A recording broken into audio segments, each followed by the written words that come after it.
there's people on the internet who don't like us. Do you consider them enemies? Yes. You do? My therapist ghosted me. I just thought about that. What's up, guys? Welcome back to school. But don't worry, everything's cool. I'm your host, Janel, a.k.a. The Baddest, and I'm here with just the boys. Say what's up, Steve and Brandon. What's And up? how y'all doing today? I'm doing pretty good. I'm doing Yay. pretty good. Hey. I like that one. Yeah, Yay. I did. That was good. That was really good. Julie's not in the office or in this classroom today, but Or in the state. yeah, or in the state, but it's all good. Because she's taking care of business More important than professional podcast. Oh, podcasting. professional podcasting. Yeah, I love exactly, that. exactly. Yeah. How are you doing? I'm doing well. How are you guys doing? I'm doing pretty good. Honestly, are you guys actually doing Yeah, pretty yeah. good? Yeah, I would That's say good. so. That's Yeah, I mean, when I saw you, I was like, it's a nice day. It's gloomy as hell, and he was like, it's a nice day. hey, it's a nice day every day. You get to breathe. That is true. It is. Yeah. It's not as sunny, but it feels good. It's not. It's I nice would and prefer cool. this temperature with like the sun. Yeah, I hate when it's cloudy and it's still warm. That's Yeah. just the worst. It feels like a swamp. Yeah. But I like it now. There's a nice, Feels cool like a breeze. swamp. It does. It Yeah. feels like Florida. Even though I've never been to Florida. You never been to Florida? No, you? I'm scared. Have you? I've heard it's crazy. I've been in the airport, but I've never actually been outside of the airport. So no, I have not been to Florida. The furthest, like, southeast that I've been is Louisiana. You've been to Louisiana? And New Orleans. Wow. Really? I didn't even know that. I talk about it all the time. My mom's from Louisiana, and I've never been. I will say this. I always talk about it. I remember we went to this restaurant that was famous. I forgot. Oh, the name. actually, I do remember. And they had the best. I mean, the best oysters I've ever had. You And- like oysters? I do, but I'm not like crazy about them. Like where I'm like, oh, I need to get me some oysters. Mm-hmm. But everybody was saying like, no, you gotta get the oysters there. And dude, I don't know what they put in it. I remember thinking like, how did they even pack this much flavor? Like I literally was like, I want to eat the shell. It tastes so good. Oh wow! I was like, but I hear you free. A real eater. No, I love oysters. Actually, I had to get over like a lot of things as I got older because I didn't like salmon because it was pink, and I don't know, it's a black people thing where like, oh, it's not pink, it's pink, it's not cooked or whatever. So I didn't like that.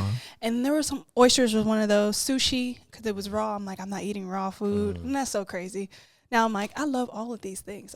I love salmon. I would be just like those polar bears, like it's out the damn fucking rivers and shit. But New Orleans, the food, my God, dude. I Yeah? was really like, I literally was a loss for words how good the That's food why was. Zion's so big or was so Um, big. And then I saw the Mississippi River. Oh really? Oh, It's wow. kind of breathtaking. I mean, obviously it's very polluted, but it's kind of like, how do you explain it? Because there's so much history with it. There's like, it's very impactful to see. I always feel that whenever I'm at a place that like I could tell, like I just know it has aura of history. Like I Yeah. feel it. Like I feel like I weigh less. Like I could float.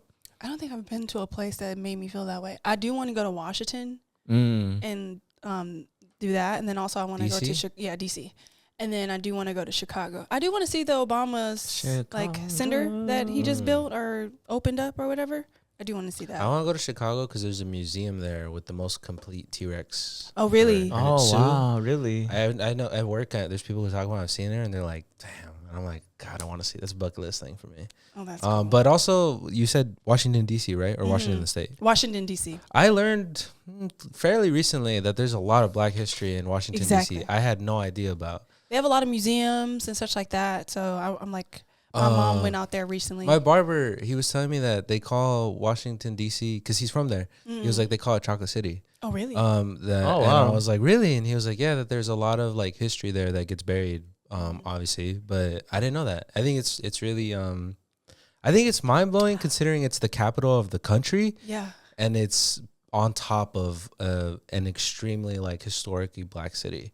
But I wouldn't have known had I not talked to a black man about it. We should literally do that as a field trip. I'd be should. down. That'd be hell so yeah. fucking cool. I'd be Yeah. down. Yeah, that'd be cool. That's crazy. I thought that was insane to me. Yeah, I've Like, never heard of that. What's Yeah, me do you know any of the history? I mean, obviously, it's like because the like slavery and stuff like that. Oh, is there. okay, Yeah, okay. but it's but yeah, there's a lot of stuff, and I think knowing that now, I'm like, oh, I kind of understand. Not understand, but like, I see why the administration works so hard to bury that. Because I think just my entire life, I did not know that was like a historically like, or just there's such a big black population there. Yeah, definitely. Yeah, I didn't know that. Wow, that's crazy. No, I did not know at all. Because I think it reminds me a lot of like, it feels very adjacent to how we learned about how in LA there's tons of indigenous people here. And I think it reminds me of how like in California you have is it the Miracle Mile? Is that what it's called? Where the missions are built?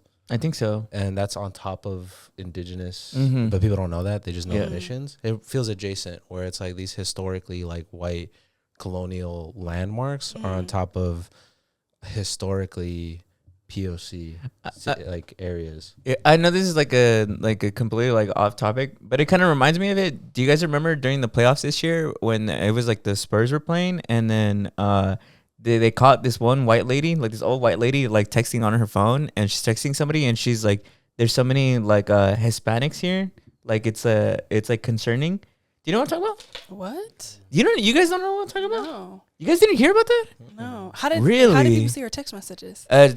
She's obviously like in the stadium watching the game, and a fan that's like obviously behind her is she's like looking writing that big. Yeah, well, because she's old, so she has like her big text on. Oh yeah, I know what you're talking about. Oh wow. Yeah, right? I did not see that. And somebody was like, she's literally, because it was a San Antonio Spurs game, so people were like, you're literally in a city called San Antonio. And also it's Texas. Yeah.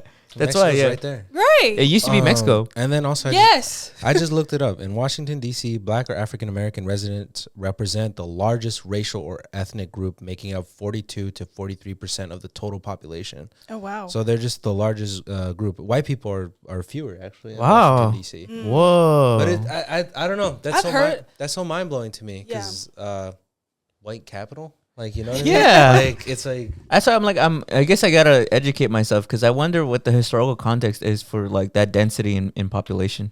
Yeah, that is interesting. Right? Because I'm like, and why did the U.S. choose then to have that as their capital? You'd think they would choose, I don't know, fucking the Midwest or something. Maybe it wasn't that way always. Well, I don't true. I think it's well, they talk about how the White House was built by slaves. Yeah. I think it's a lot of people in that community trace their origins because that's where all the colonies were, like in that area.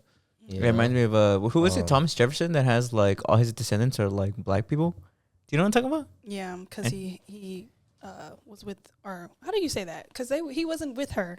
He was. I mean, he raped her. Yeah, she was like 14, and they were like.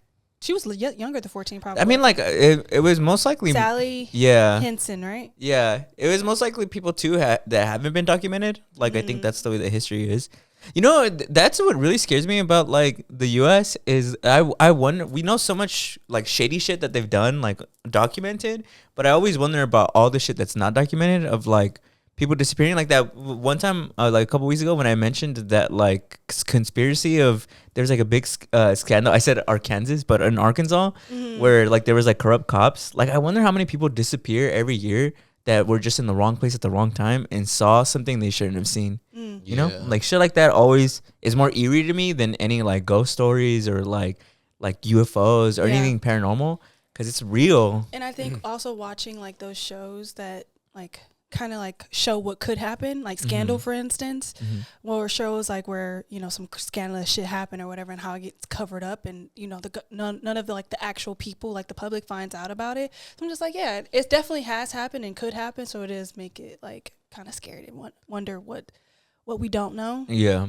But also I'm like, damn, do I want to know? Because then I'm like, I already have such a negative view on you. Like, could you make this, like, obviously you can make it worse, but it's just like, damn. No, I get you. Yeah. Like, one of the things that people seem to have a fixation over is like a conspiracy, like the JFK assassination, where they conspired that the government itself did it. Or like stuff like 9/11, where they like the US did it to itself. I'm like, I just wonder what's like the biggest, craziest secret that the US has that they've successfully have kept like under wraps. That like nobody that would literally change like the face of the world if it got out. I don't think they're capable of keeping secrets, if I'm being honest. Well, here's my theory. I know people will be like, yes, they are, but I think there's just so many people involved that it comes out. But I think the secrets represent themselves in more like, does the general public, like, does the majority of the general public believe it? And I think when it comes to like indigenous populations or black populations being built on, like the historic context of what gets done to those people, I would say most of the country doesn't know about it. They're not educated about it. And I think that's the kind of secret. Because I think the way that they get worked up about it, the way that they close down museums or stop that, I think if most of the communities or most of the general public understood to the true context that they should, there would be a lot of issues. Yeah. And I think that's how conspiracies or like represent themselves. Like I think that like them hiding aliens and stuff, I don't mean to sound like a stick in the mud, but I think just like you would need to like have like 50 people keep their mouth shut, and I don't think people are Or able flat to do. Earth. Yeah, like I don't think they're. Oh, also to wrap back around, I looked up why there's such a big black community there. When Washington D.C. was founded in 1970, it was carved out of Maryland and Virginia, two prominent slave states. Enslaved people were leased out by local owners to build the city's iconic infrastructure, including the U.S. Capitol and the White House. Because of its geographic location, the Capitol became a major center for domestic slave auctions and holding pens. This established a baseline population where black residents made up 20% to 30% of the city in the early 1800s. Isn't that crazy? Yeah. Wow. I mean, that makes sense now. Yeah. It's like you said, you basically got it like right on the, you hit the nail on the head. That Well, it is basically because of that. But it pisses me off. People don't know that. Like they have all these like landmarks there, the White House, the fucking, what's it called? The pool that he just painted blue. Trump. What? What did you just Talking say? about? The pool, the fucking. Oh, the fucking What's it called? It's in Forrest Gump. What's it called? It's where the Have you seen Washington Forrest Gump? Monument is. Not fully. It's like, you know, it's like also just like a famous site, you know, in Washington D.C. they have like that giant like pool Where the like, Lincoln Memorial is, the pool. He painted it blue. Like he painted the inside blue, like American flag blue, freedom blue, and it's peeling, like because he didn't do it properly. But did you see they arrested a girl who touched the water? Like literally like a couple days ago. Did you see it? And it was an undercover like FBI agent. Oh, who arrested her? Who arrested her? Yeah, that he was dressed Yeah. like a civilian, and I guess they have them patrolling, and she literally just went and touched it. There's a video of it, and she just went and touched it, and then they came up to her and I think they didn't arrest her. They gave her like a citation for like $1,000 for doing that. for just touching it with her fingers. I was just like, damn, man, living in a fucking dictatorship. Yeah, crazy shit Did though. you say pause? That's a good one. I like Crazy that. shit though. Crazy Yeah, shit. it is. Like, No, go ahead. well, I was just gonna say like, I don't know. Like, I think it really mind blows me that I didn't know that. Not because I think it just says a lot. Like, because there's no short. Like everybody knows about that's like I would say a part of history about like knowing the White House or the Capitol. But I think that's a really big portion to leave out. You know, and I always wonder because I've never been there. If when they get, obviously probably not, but if at any point, like if you're taking a tour at the White House, if they talk about that, or if you're in those areas, Not in this if they administration. right? Yeah, And I for think that's sure. crazy though. Like I think for it to be like a center or a hub for auctions, whoa.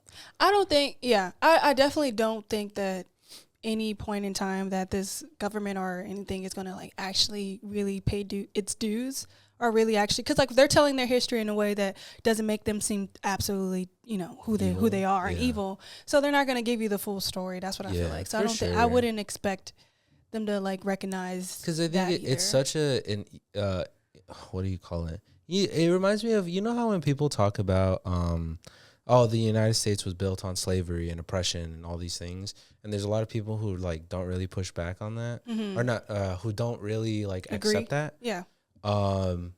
It's such a like to me like a blatantly obvious fact to just be like, yeah, the White House is literally built by fucking slavery, you know?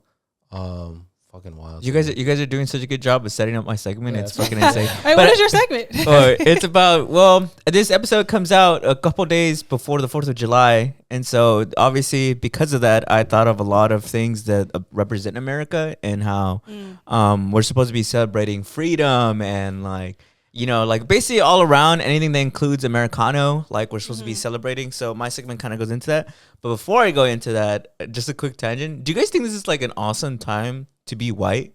Like, do you think if you were white, you'd be having like a grand old time right now? No. No, you don't think so? How come? I think more people are well aware now than they ever have been of how much white people are, you know, have been detrimental to the U.S. and just like over, not even just the U.S., like around the world, how much their power has really affected everyone. And so I think a lot of people are coming to terms to that. And I think a lot of white people, not all, but like some white people now are kind of like doing that, like, what is that word?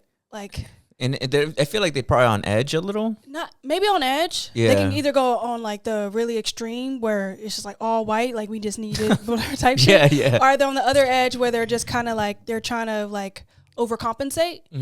And then they also are, you know, not even making it better by overcompensating in that way. So So, where they try to be so not racist, they end up being hella racist. Yeah. So it's just like there's no like that's what I feel like. So I don't think it's a good time. Walking on eggshells, in a way.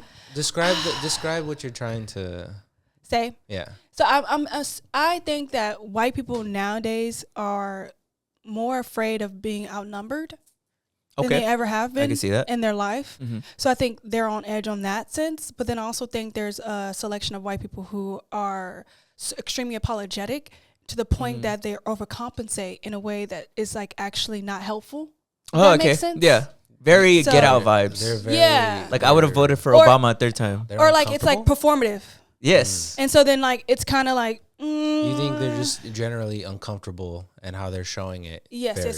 Oh, okay. Exactly. Yeah. Wow. Well, I don't know. I mean, I agree with you, but I also think it's interesting because I guess my take on your question is I think white people in general have the ability to step outside of that world. Like I'll see like influencers, whoever, be like, oh, like I don't really get involved in whatever the fuck, and I think that in and of itself is a very comfortable luxury that I think is kind of what you're getting at. Yeah. Like Yeah, the ability privilege to that just they be have like, the ability to just say like, I don't really want to get into politics because in no really way, shape, or form is it affecting you Or harming you. or harming you. Yeah. Like you don't Directly, have to worry yeah. about your family safety. You don't have to worry about Not walking in the down same way, at least, as somebody who is like a POC. Because obviously everybody worries about their family safety, like in a way. I don't know. You I think don't so? think. I don't so. think white. I think the vast majority of white people don't have to worry. Yeah, about they don't it. have to worry about like walking around and having to look and present themselves in a certain way. Like they just have a different luxury that they're not even aware of this luxury because they've been so used to it. Like an easy totally. example. I don't think a white person has to. Like I've seen so many white people who like will sag, or like they'll wear sagging pants, or like they'll wear stuff that I'm like, I feel like it's one thing to not know what that's about. But I'm like, if you were any other shade tone, that would be really dangerous for you to do. Yeah. And that's one thing that I kind of think about a lot. Because in the mall right there, the gallery, the Glendale Gallery, I see that all the time where it's like white people like sagging. I'm like, what are you like? I don't know. I think it's crazy to me. Oh, but that's like a whole different topic we get into. Like I hate the like appropriation of a lot of fashion trends from white people. I hate when white people have locks. That shit pisses me off. Your hair is not even made for that. Or when you get braids or like just shit like that. I'm like, your hair is gonna fall out for one. 2, you look ridiculous. And then 3, it just really just But stuff like that though, like I feel like you guys probably know, right? Because you guys are far more like darker than I am. But, I feel like you don't ever. It doesn't like for you. Like, do you don't ever like think I probably shouldn't wear this? Like I feel like it's might give people like you don't ever get afraid or feel like a small. Well, like, yeah, that's what I was pause. gonna mention. Is that's why I think when it comes to fashion, I think it upsets me the most is because especially nowadays, a lot of fashion has become mainstream, and when it comes from black and brown neighborhoods, and it makes me upset because this is known as something that was quote unquote unprofessional or something that shouldn't be what's it called? Like accepted is probably the biggest way I can describe it, but also like desirable. Like it's just something that it used to be categorized as like being inappropriate or quote unquote ghetto or stuff like that, and now it's like, oh, this is just like the trend right now, and it's like it's like the most modern form of like colonizing something, where it's like you take it and say I found this, and then don't give any context or cultural history to what you're representing. It's kind of a lot like the DC, like it relates a lot. Like it's like, well, this modern administration probably would want to be like, oh, you know, America built this White House, and it's like, no, it was built by slaves. Well, but I'm also getting at the fact that I think of the story you told about how like when you were on set and that the producer or something was very uncomfortable with you because he thought you were gonna rob the place. Yeah, which is. But I think that's Have I told you that story? No. Should I tell it real quick? It's just when I was 18 years old and I was at Cal State Fullerton. I'd wanted to get into the film industry, so I went straight to like the film club, like literally like my first week of college, and they were having this like they were having basically this guy from USC who came over, and he was like, "Oh, we're shooting a short film for USC. Like these days, like if we could have some PAs help us out, like we would really appreciate it." So I signed up, and when I went, it was here in South Central because USC is like near like South Central, and I pulled up, and when I got there, I'm like 18 years old, I'm like a little kid, so I'm like a little shy, and I don't know where exactly the meetup is, but I see that where they told us to meet up, they have like a production truck there, so I'm like, oh, okay, I'm gonna go wait by there. And there's this guy near there, this like he has like red hair, like white dude. At the time I didn't know it, but he ended up being the director. But he was there, and he kept side eyeing me, like he kept like making himself like kind of like taken aback, and then just like looking around. And then the producer showed up, who she was the one that like I talked to get me like the opportunity to work there. And she was like, "Oh, what's up, Steve? Hi." And then he was like, "Oh, like you're one of the PAs. I thought you were a gangster. Like I thought you were a cholo. Like I thought you were here to like steal like the equipment." And I thought it was so shocking to me because like he said that out loud. Yeah, he said it to me. And like obviously this is like a 30-year-old man, and I'm like an 18-year-old kid, so I don't feel the like, I guess like the environment, like the validity to like say anything. But I remember like my spirit felt crushed. Like when I heard that, I was just like, oh damn, like I didn't even think of myself as like I look different than anybody else. Like I was wearing my Cal State Fullerton shirt too. Oh wow. Yeah, so I was like, I don't know how I look like a cholo. Like person of color there. Yeah. That day, yeah. You didn't have any tattoos at the time. No, I didn't have any tattoos either. I didn't even have facial hair at that time either. I was 18 years old. I was like a little baby. That's what I mean, though, when I say, like, I'm not saying that white people don't care about their families or their safety, but I mean that specific type of interaction is not something they'll ever experience. Right. And to that capacity, they don't have to worry. Because that was just some random guy. I'm assuming police or law enforcement probably think the same thing, where a white person doesn't have to consider that, like, in that same capacity. It's just so weird, man. Like, it's weird when, at least, like, I think a lot of Mexicans experience it, like, where I think, like, because a lot of Mexicans look white, like, not a majority of them, but a lot of them do. Some of them do. Okay, I'll say that. I'll say some before people get upset about it. But some Mexicans look white because they are. Because they are. Just the history of Mexico, like, some of you guys are white. It is what it is.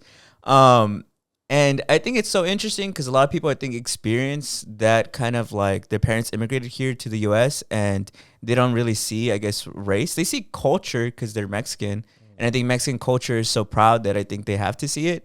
But a lot of them don't see that, like, I guess white people here in America don't see them as non-white.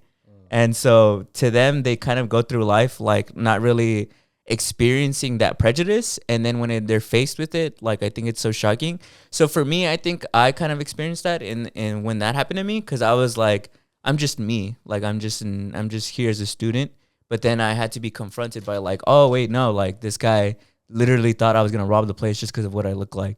And I thought it was so weird because in my vision, my image of myself, I just look like a kid, like I'm just a student. I don't know. It's weird. It is weird. So I get what you mean, but like I think like for white people, a lot of the shit that they are privileged with is invisible to their experience. And I think that's why when you kind of mention it to some white people, they'll be like, "What do you mean? Like I've never experienced any privilege." And I'm like, that's kind of the point. Like you don't recognize it. Like you don't have to like understand it to that capacity. Yeah. You know what I think is funny though? Is like, I'm sure you feel this too, where you're like, I'm proud to be black, and like I feel this, and I'm sure you do, where I'm like, oh, I'm proud to be like Mexican. I wonder what their experience is in modern day, because they can't really have that without like, also you're a clan member, you know what I mean? Because your history is so evil. Yeah. So it's hard to be like, how are you proud of what your culture? Oh, I think you actually put that really well. Yeah. Well, I think it's difficult too, because I think the white community is the one that made color become relevant. Yeah, like they're the ones that made it become relevant. So because of them, we have to be proud of the color of our skin, right? Where from their point of view, it's not, you know what I mean? Like they don't ever have a reason to do that. Where I feel like if they want to be like, yeah, I'm proud to be like Swedish, or like I like Swedish history, I think that's fine. Yeah. But I think it's a completely different context for them to say they're proud to be white. Like white America. Because I don't think white is a culture. Like I don't think there's a white culture, because the majority of them know where they're from. Like I've talked to people who are like, oh, I'm from Hungary or I'm from wherever the fuck. Whereas there's like in the black community, a lot of people do not know where they originate from. Yeah. And so I think like black culture is a thing because it stemmed from not knowing where you're from. Where I think white people don't share in that experience. And even like some brown people too, where I'm like, they have very visible indigenous features. And I'm not saying that that's like, oh, start claiming like this tribe like, or that tribe or whatever. But I'm saying like you can be proud of like that history. You know what I mean? Like, that kind of what I'm getting at. No, I get what you mean. I think you guys put it really well, where I think saying that you're proud to be white is like, well, there's a lot of context to saying that. Yeah. Because of, like you said, like a lot of white American history is very evil. Yeah. And also the phrase of like I'm proud to be white also has context, you know? Because that's what I also like, I guess, is like a pet peeve I have of what's the word? There was something that I think people always bring up, like when people were saying Black Lives Matter, people said like a lot of white people got offended, saying basically like, oh, you're being a black supremacist. First of all, that doesn't exist. That just doesn't exist. It's not it doesn't make sense in a cultural context matter. You know what I mean? And I think that's when it comes to the White House and anything that we're talking about right now, is that I think a lot of people try to think that things are set in a vacuum when everything has history and context. And I think that's why like education and shit gets defunded, because I think when you remove context, it makes it easier to oppress people of color. Well, I think like that whole like when people would say Black Lives Matter and then the people would respond with like, well, all lives matter. Like you said, you're acting as if that statement, like you're treating the black people who say that as if they're already on an equal playing field as you, when they're not. You know, like they're not society. They're not. What's the word? What's the word when I'm getting at? Societally, they don't have the same. Equal. They're not seen as equal as you. They're not in the same positions of power as you. So I think to be like, no, da da da da. It's like, well, you're not. You're forgetting the historical context that comes with that. Mm-hmm. But I don't know. I don't understand why people kind of do that. I think they're just stuck on wanting to be included. White people have an issue with feeling excluded in any type of way, and even though they have done that throughout their history with other races. So I don't know. I think it's a really very weird thing, because like if you get offended by that statement, you need to ask yourself, why are you not understanding what the actual concept of it is? Like you understand no one's saying that your life does not matter. Yeah. You're just saying that given the history, it doesn't seem like Black lives matter. So we're just trying to. Yeah. I don't understand that, and the reason why I don't understand it is because the people who like obviously are against it are just illiterate and stupid and should choke and die. Yeah, you know, that is funny. Whenever I feel like I see people who are like blatantly racist, I'm like, you're just uneducated, bro. Open a fucking book. Did you guys watch the Dean? A little bit. Did you watch it? The Dean Withers like Jubilee thing. Yeah. Oh, and that chick was like, "Thank you so much. I saw you cry for Charlie." Yeah, I saw that. Which was crazy that he was crying. I have different views on Dean sometimes, because I'm like, but then he tries to do good. Yeah, and I appreciate that he has like facts and like things and like can bring that up and whatever. That video was so nauseating that I couldn't continue watching it, because I was just like, especially when I see non-Black. That one's rough. When I see people of color, especially Black women, I get so irritated that I'm just like, I can't even fathom why'd you even sign up for this. No amount of money in the world could make you be this fucking stupid.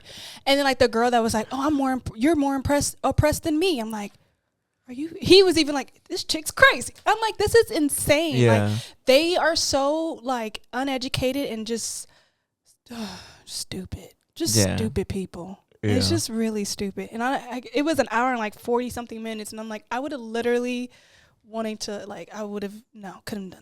I'm surprised you made it that far. Well, I didn't finish it. No, I know you didn't, but that's why even whatever length you went, I'm surprised you made it that far, because it's like the epitome of a rage bait video. It really is. But I like to learn a little bit like of things, and I feel like I was learning and just also just like trying to understand, because I really want to understand how you can actually believe the things that you're saying.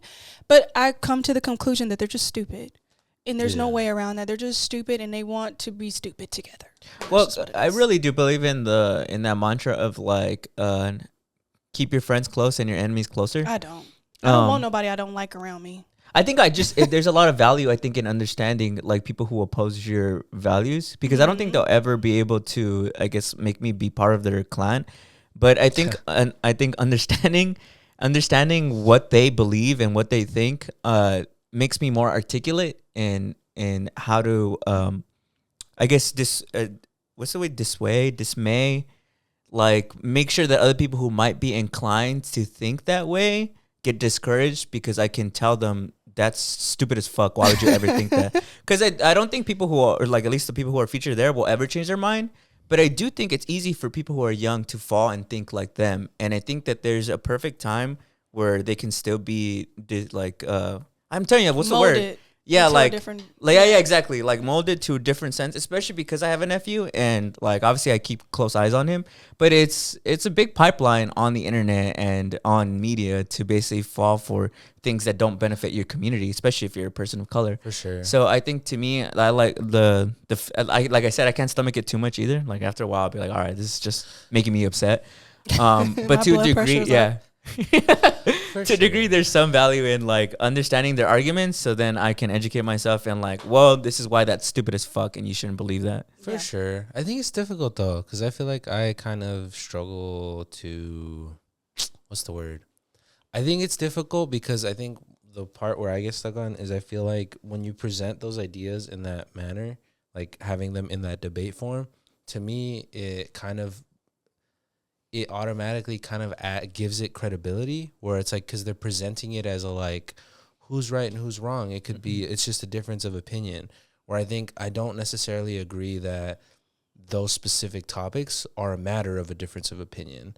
Like I think if it was something like, is blue better than red, I think that's fine because that's objective. But I think when it comes to like things like rights or things like that, I don't necessarily think that those are objective. And I think when you're putting them in a debate form and kind of implying almost that they are a matter of like, oh, like it's okay if so-and-so disagrees, it's difficult for me because I think it instantly kind of gives it its own credibility, which is hard because it feels like you're platforming those ideas. Because I think people watch that and they're like, I don't know, I kind of agree with how they articulated that, you know? And I don't know. I understand. I find trouble with that. I get that. I can get that point, but I do also think that like when it's an outlandish like claim or whatever, and it's backed up with like the fact checks that they do on the side and such, it kind of negates that issue sometimes, because like they literally will like, I get what you're saying, like giving it a platform gives it like a reason for it to actually be like up for debate type shit. But like some of these things actually I do think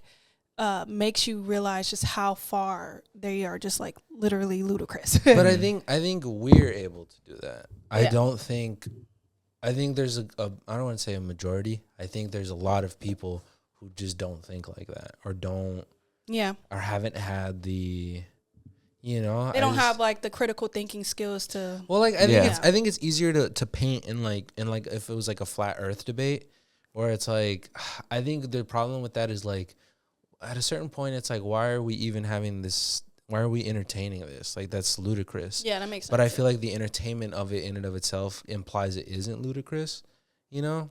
Where I feel like, I don't know. I sometimes feel like there's a better way to, like, educate on that subject or bring it up without putting it on an equal pedestal.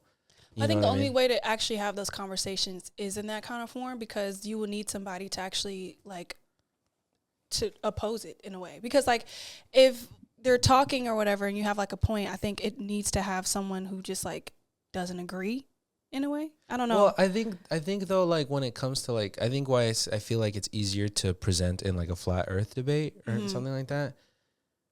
The earth isn't flat. That's not like, you can't disagree. Yeah. Like that's not a like, you hear us, Kyrie? That's not an opinion. That's like like it's like 2 + 2 is 4, right?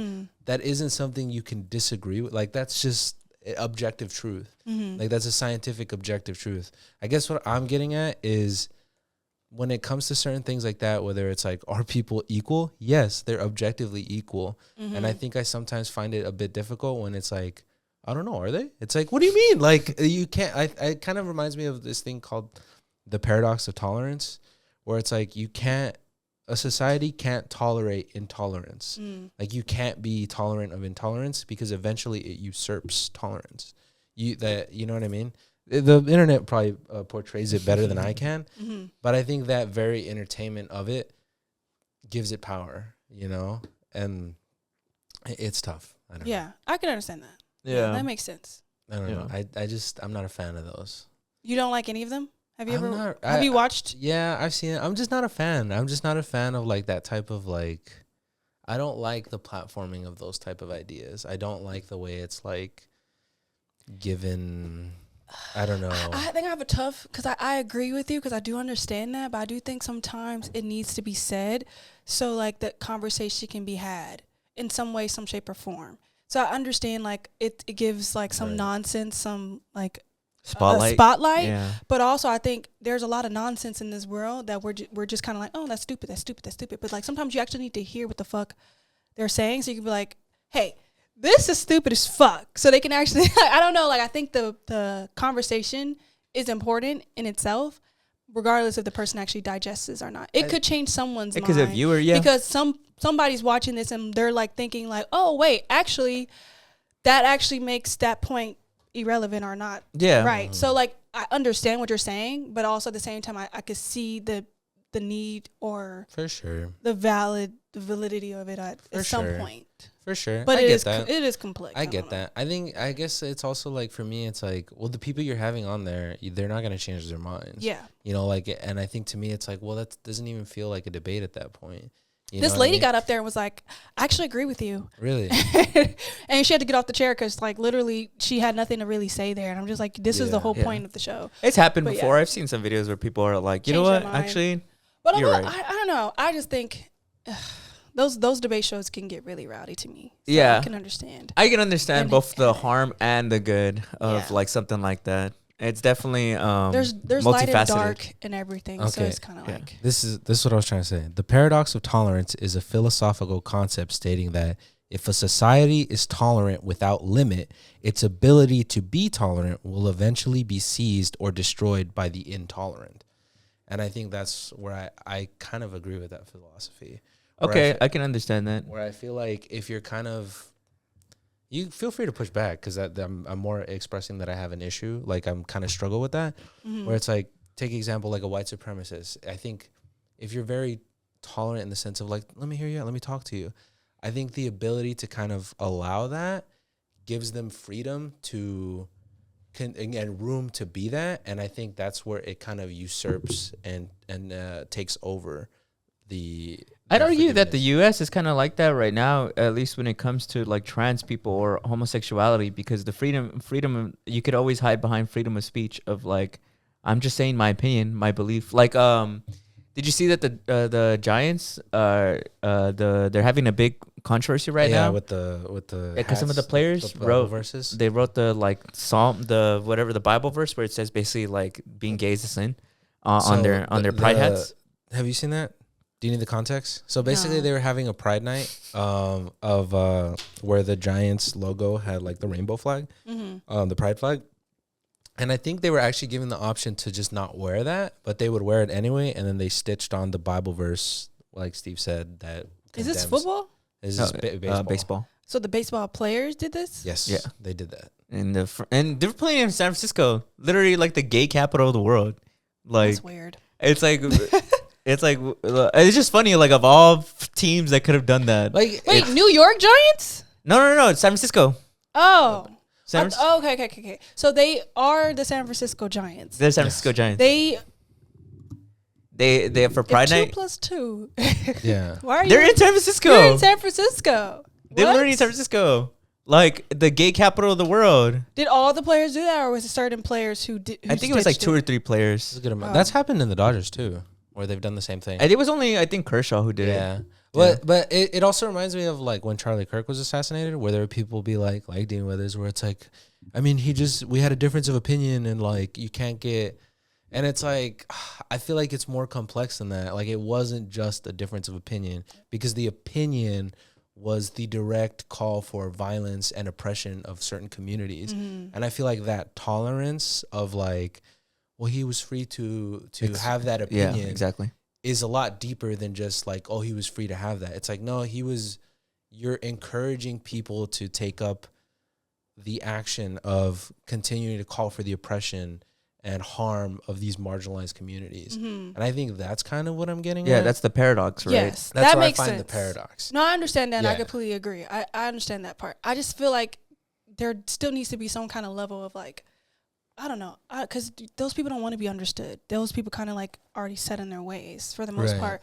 But I don't know. A part of me, because I wouldn't want to sit down with a Klans person and try to understand them at all. Yeah. But I do think that there's like some kind of like, not fascination or curiosity in some kind of way to understand what made you that way. But I think that's just me, just in human. For sure. Like, but I don't know if that's like giving it like. I think Yeah. maybe what I think is getting a little lost in translation for me from my end is I think you should and can still do that. Like I think the people who are professionals or understood or work in that field can absolutely sit down and understand or try to unpack why those people are doing that or believing that. But I think it's the inherent platforming and casting and broadcasting it that feels a little strange to me. Okay, yeah, You know that what I makes mean? sense. Yeah, I don't know. That's where I find the struggle with it. Because I think there is a man who, I forget his name, but he sat down with tons of Klansmen and gotten them to change, supposedly, or has talked about it. So It's happened. There's stories like that. But I don't know. I have a hard time believing people change out of those kind of Yeah. ideologies. It's like innate in you at some point. So, Yeah. I mean, I would hope, but I don't think I would genuinely believe it. So, yeah, okay. You're free to think that way. I just like yeah. yeah. It's because I'm thinking about this episode won't come out. This will come out like weeks after our episode comes out. But do you remember we had a guest on the podcast we all produced where they said that they grew up racist because that's like what the growing up in the hood had taught them to be, and that then when they got older they realized like, oh, like this is literally stupid shit that I was I being think that's taught by. clans. I'm talking about She's clans. talking about in the people. context of white people. Specifically of the talk. I'm talking particularly about clans, Oh, okay. like members. Like if you ever was in a clan, I just genuinely don't believe you Oh, could okay, change. okay. But like someone who grew up around a lot of racist shit, like once you get outside of that stuff, you'll realize, oh, that shit was actually racist, and then you'll be like, okay, I can change and make the decision. But I'm thinking like clan members, if you actually were like a part of something that was like a group where you got together and you're like, you know, like that type of shit is like, I don't think you could change out of that. I think that's kind of like been built inside of you too long for you to. It's like irredeemable at some points. But you had no. That's you put on the whole clan suit. and it looks terrible. That's an ugly ass fucking like cloak suit shit. Like that looks terrible. That shit looks Like, hilarious. what the fuck is that? Well, I mean, it's old. It's super old. I don't know why they're still repping that. Their ghost costumes. Now the real clan costumes are a badge and a gun, bro. That's true. You like what I did there? Yeah, I did like that. Thank you. And this will transition perfectly into my segment. Not really, but it is, depending on when you watch this. Sometimes people watch it the first day it comes out. Sometimes people watch it a couple days after. Some of you guys could be watching this on 4th of July. Do we say happy 4th of July or no? No. Okay, well, it's 4th of July. And because of 4th of July, I had a lot of topics in my mind of what we could talk about. Mainly because I think we should obviously acknowledge the elephant in the room, that it's 4th of July. Because obviously we're all Americans here. And I wouldn't say that I'm a proud American. I don't think there's anything to be proud about. But I do live in the United States, and therefore I am supposed to confront a lot of things that we experience here. And one of the things that I think I personally have experienced is this idea of the American dream. What is the American dream to you guys? Like, if you guys were to describe it, how would you guys? 3-bedroom, white picket fence, good job, stable income. Okay, I like that. I like the way you're describing a it. nice society where it's like, not society. Everybody has a house. Everybody has a house. There's a nice grocery store. Yeah, like, right. Everybody's like, oh, if someone's having a barbecue, like, let's all get a plate there's a lot and of hang community. out. Yeah. Careers are, I'm like not enjoying I would hope in my dreams I'm enjoying my career. Yeah. So yeah. Brother, what would it be to you? I would say the same thing, you know, being able to get a job whenever you want. I see it as that. As being able to get a job. I think of that image of like, I'm going to march down there and ask them for a job. And also like having a job and not needing like multiple jobs to survive. I think like, a lot of times, and especially now, people have multiple jobs in order to survive. Are the things that you used to like be able to like live on, you can't live on now. Yeah, like I see it as the ability to have a career. And like do stuff like that, like and buy a house, have a career, have a family, you know, stuff like that. It's and like not have to worry about like checks. Like everything is not like paycheck to paycheck. I really think of that where it's like I'm gonna go down to that place and I'm gonna say I'm a good worker and I need a job. Right, man, that's so beautiful. I could get like emotional thinking about it because I think like at the end of the day, like I think that's just what all humans desire is like comfortable living and like peace and like feeling safe and the ability to have like I guess abundance, like your basic needs. Yeah, exactly. Yeah. Yes. I bring it up because my parents were immigrants. They still are. I don't think that ever goes away, and I think it's interesting because a lot of the motivation that they had and that a lot of immigrants have is that idea of the American dream, right? I think America has really good PR, where I think that's like they do. That's like the thing that they've broadcasted to the rest of the world, and I think that's why millions of people try and come here every single year, every single day, every single month. And I wanted to bring a lot of facts that will make you question if the American dream is still alive and well, or if it ever even existed.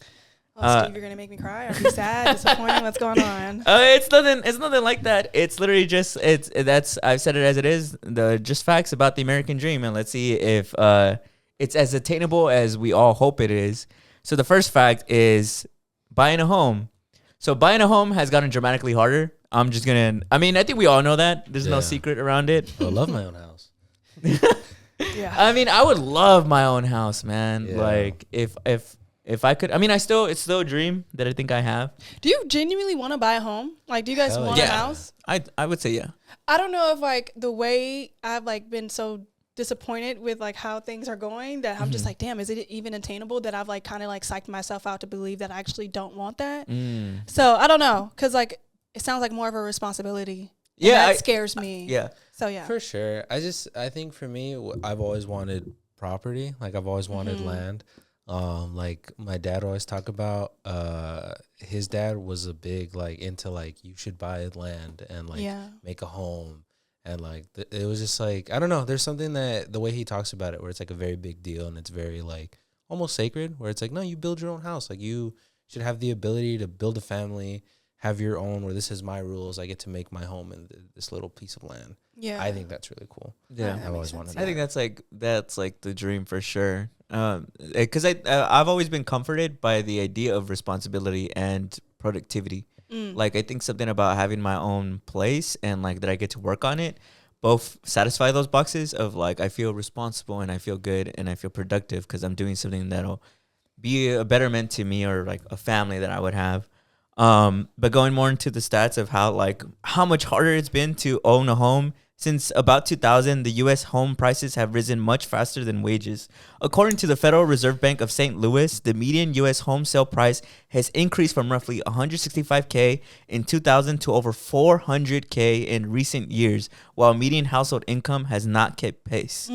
So it basically means that it's become statistically harder for a lot of people to buy homes. You know what's weird though? It is happening. I've showed you guys that stat on Instagram of Gen Z in their 20s is actually outpacing millennials in buying homes. How are y'all doing that? Let me know. I think it's the age of social media, if I'm being honest. Okay. I think a lot of Gen Zers have found how to use social media to gain more income. Yeah, because I know a 22-year-old who has their own home, and I'm like, I know too. Am I fucking failing at life? Because how the fuck did you do that? I know, right? I'm not a 22-year-old, but I do know some 20-year-olds who have their own home. Yeah, but this person was saving for a long time, and I think it's because they were immigrant as well. Oh, wow. And so, like, I think they have been, like, taught, like, this is what we need to, like, do. So they've been, like, saving for years and years. So, but shout out to him. That's really cool. Yeah, shout out to, honestly, any Gen Z out there who has a home. I do know, a few of them, which is kind of fucking insane. Is that Gen Z 22? I think so, right? Yeah. Okay, okay. What else did they say? Do you guys know who Caleb Hammer is? No. Caleb Hammer, you may have seen him maybe in passing. Has a podcast where it's all based on like financial advice. Oh, yes, I know yeah. what you're talking You about. know who I'm Yeah, talking yeah. about. He went on Joe Rogan recently. He's big though. I've seen a lot of people take him. I think with a grain of salt, I do think like he's educated in some financial aspects, but he recently went kind of viral because he went on a rant when he was on Joe Rogan about how people need to get out of that delusion, is what he said, of wanting to buy a home. He says there's no reason why you should want to buy a home in modern day. It's like Gen Z needs to let it go. It's like it makes more feasible sense to just rent for the rest of your life. Like it just makes more sense. It's like when and even if you do buy a home, like, oh my god, it's all this responsibility and like you're gonna be stressed out. Do you remember I said it to you? That shit pisses me off so bad because this guy is fucking rich as fuck from his podcast. And for him, I just hate anybody who punches down. For him, a guy who has all this money to be like, oh, you don't need that. Like, oh, you're just being. You think he's not being told to say that? That sounds like something. Oh, you're definitely getting paid. I think it benefits him Yeah, for sure. because like I think he's a landlord. And yeah, also, I think yeah, he owns exactly. properties that. So it's like because you can buy a home, so like you don't. This doesn't apply to you at all. So yeah, that doesn't make sense to me.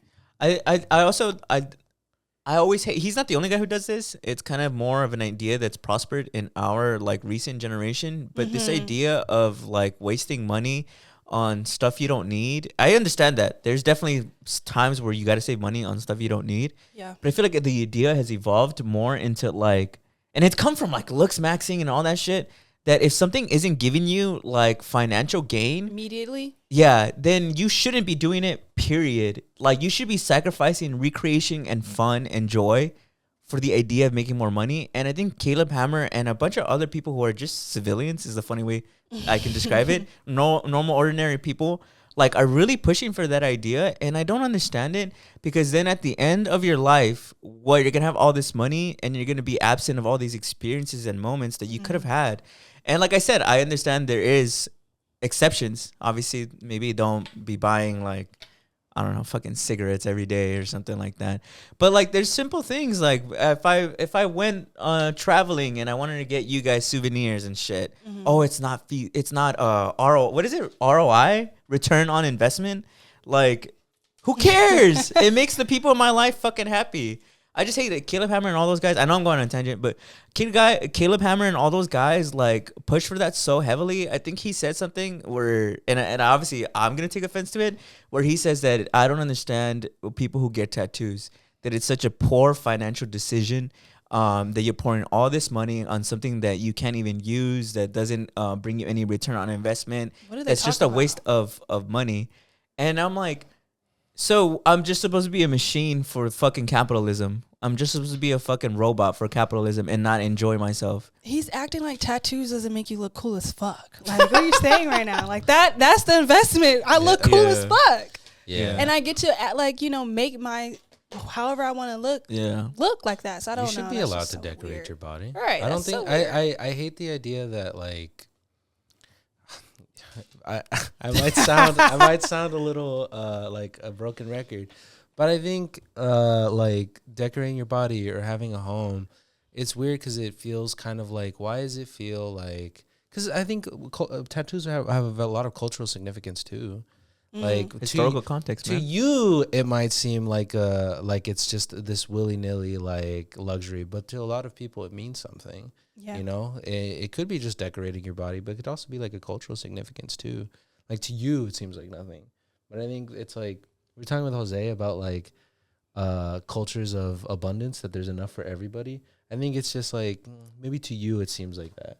Like to you it seems like that kind of thing, but I don't know, I hate it. Also, like on a kind of same thing, but like I have been obviously looking for new places now, and I just feel like it is kind of interesting to see how expensive everything is, and like how it does kind of make sense to either buy your own home, because like, for instance, I think it's stupid as fuck to rent an apartment for $3,000, especially like a 1-bedroom. I just think that's absolutely insane. That can go toward like, because that's money you're never getting back. That's just money just to sit or to give to somebody or whatever for however long you decide to stay there.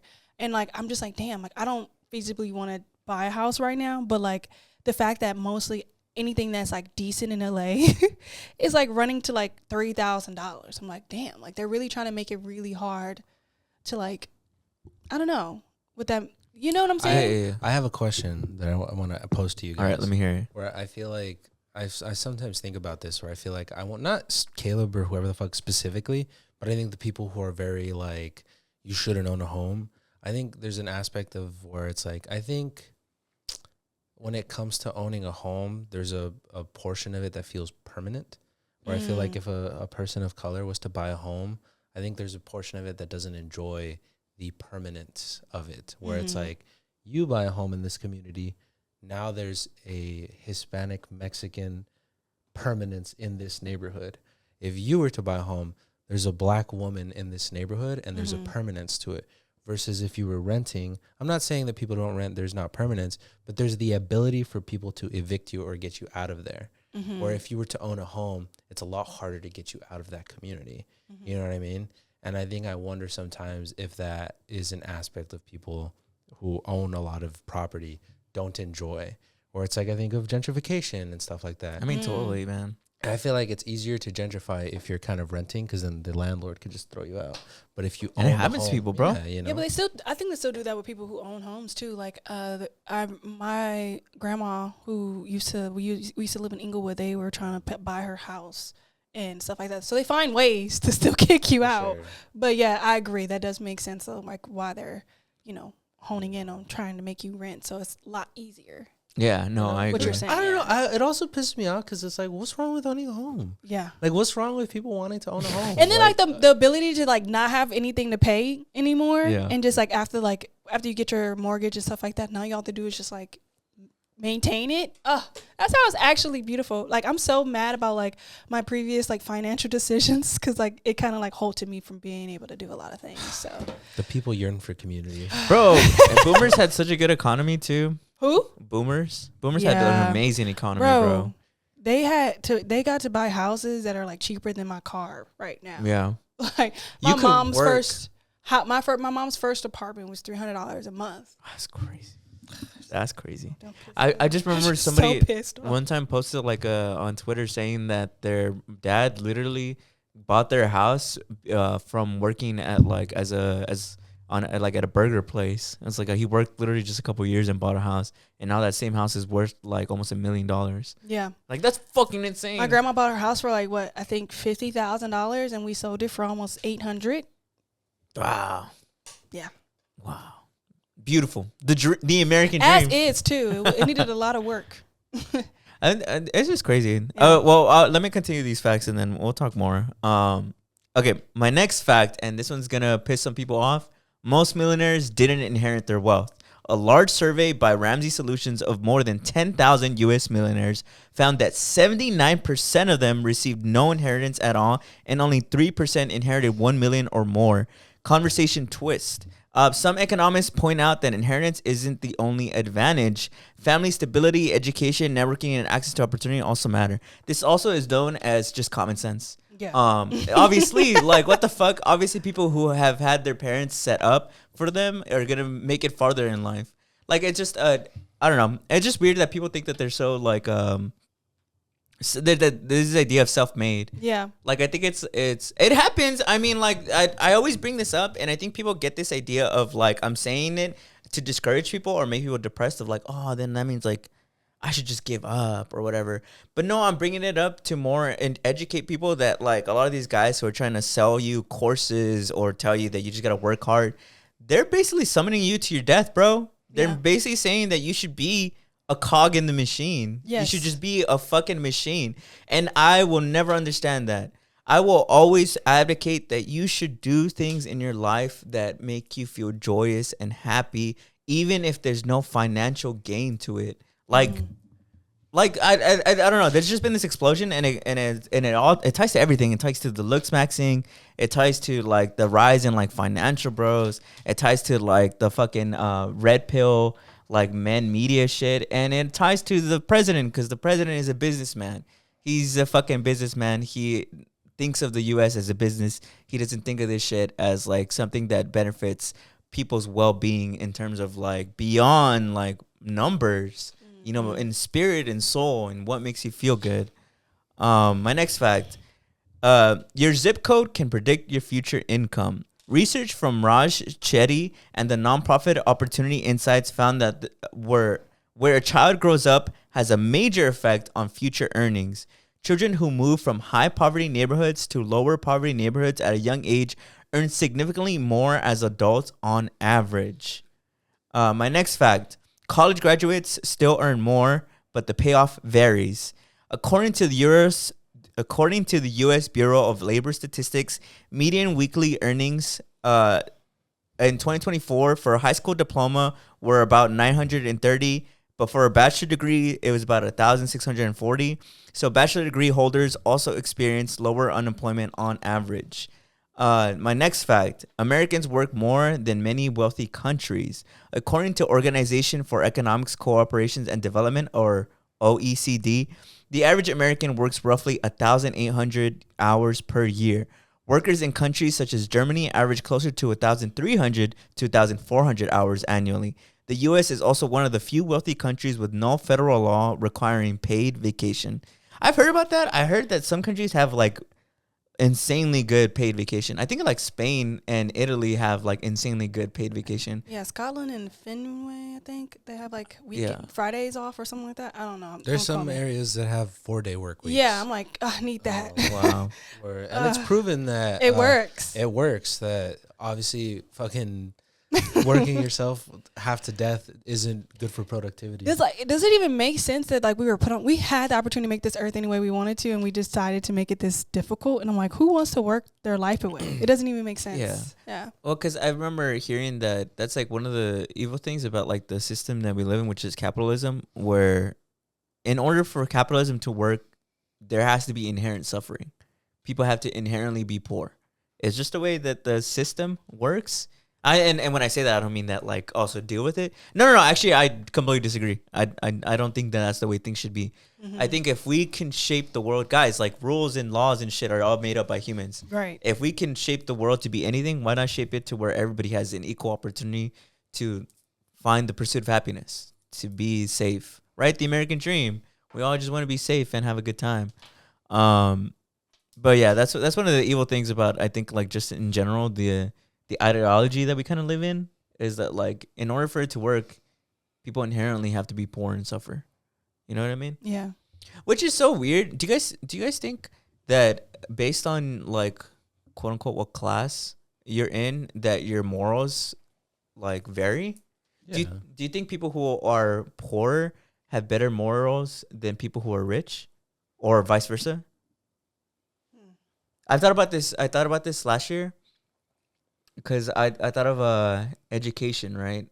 And I was having this conversation with a friend, and they grew up in a low-income neighborhood, and I was talking about how, like, and I meant it in good spirits, but I understand now, like, it did come off as, like, offensive.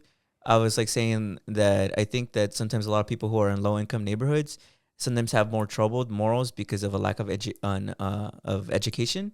And they told me that they don't think that's true, that they feel like it's just honestly person to person, and that like it doesn't dictate morals based on like where you grew up.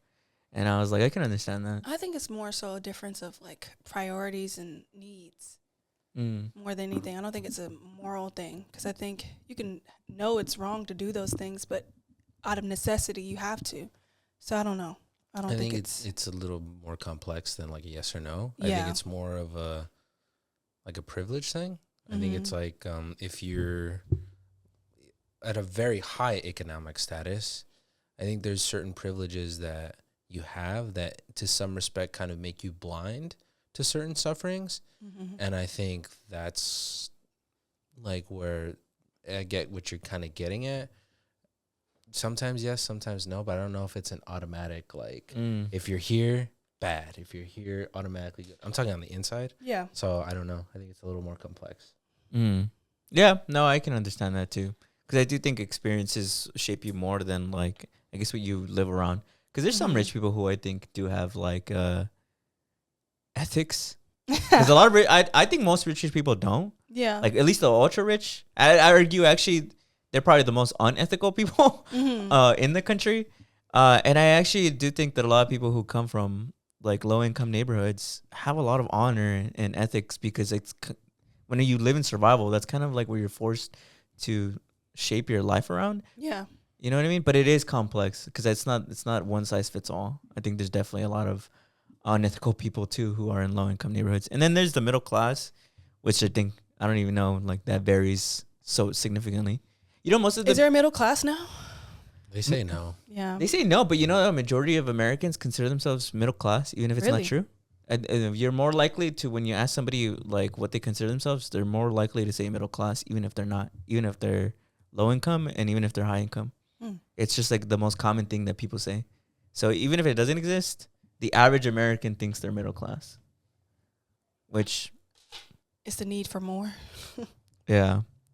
Also, Americans are really optimistic. Yeah. Most people think that they are going to be rich or going to be millionaires. And I think that's what capitalism like thrives on, is like the opportunity to get there. So that's why. There's that carrot on a stick. Yeah. That you're gonna get there one day. Yeah.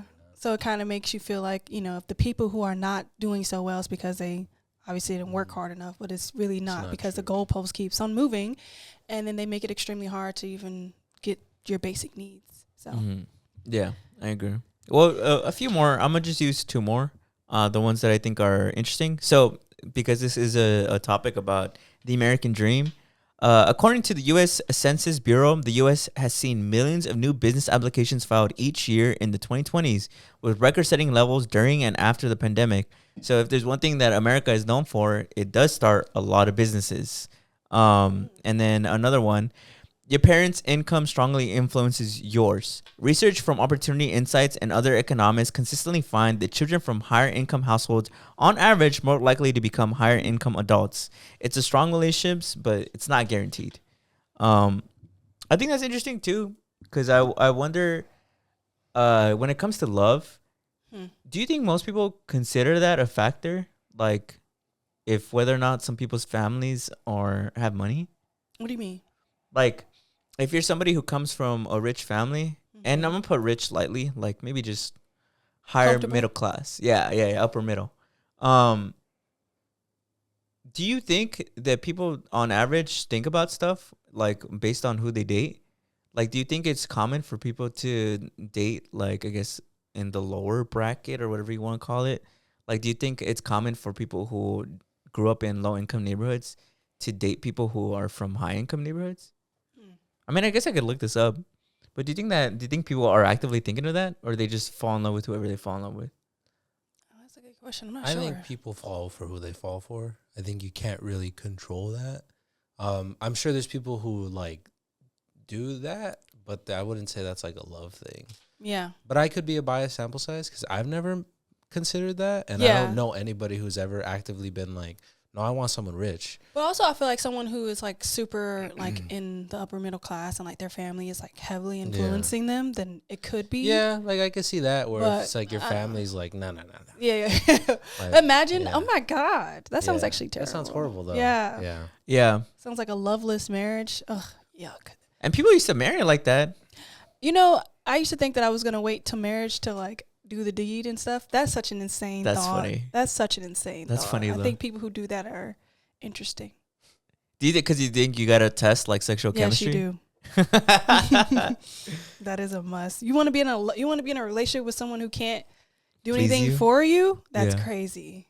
Yeah. But I was so gung ho about that in like high school. So not gung ho per se, but like I think I was like, It was a big, belief you kind of Yeah, it felt was resonated. Yeah. I think remember it was- being the same way. But I think it was more so out of like security than actually like love. Cause I feel like in that space, it was like more so like what my like experiences have taught me, that if I marry this person, they can't leave me. So I think that is more so where it leaned actually than it genuinely being, because, you know, that was a right way to do it. Yeah. Yeah. No, I mean, we went to Catholic school, so I remember people asking us point blank. I don't know if they ever asked you, but they were like, "Are you guys gonna wait till marriage to do it?"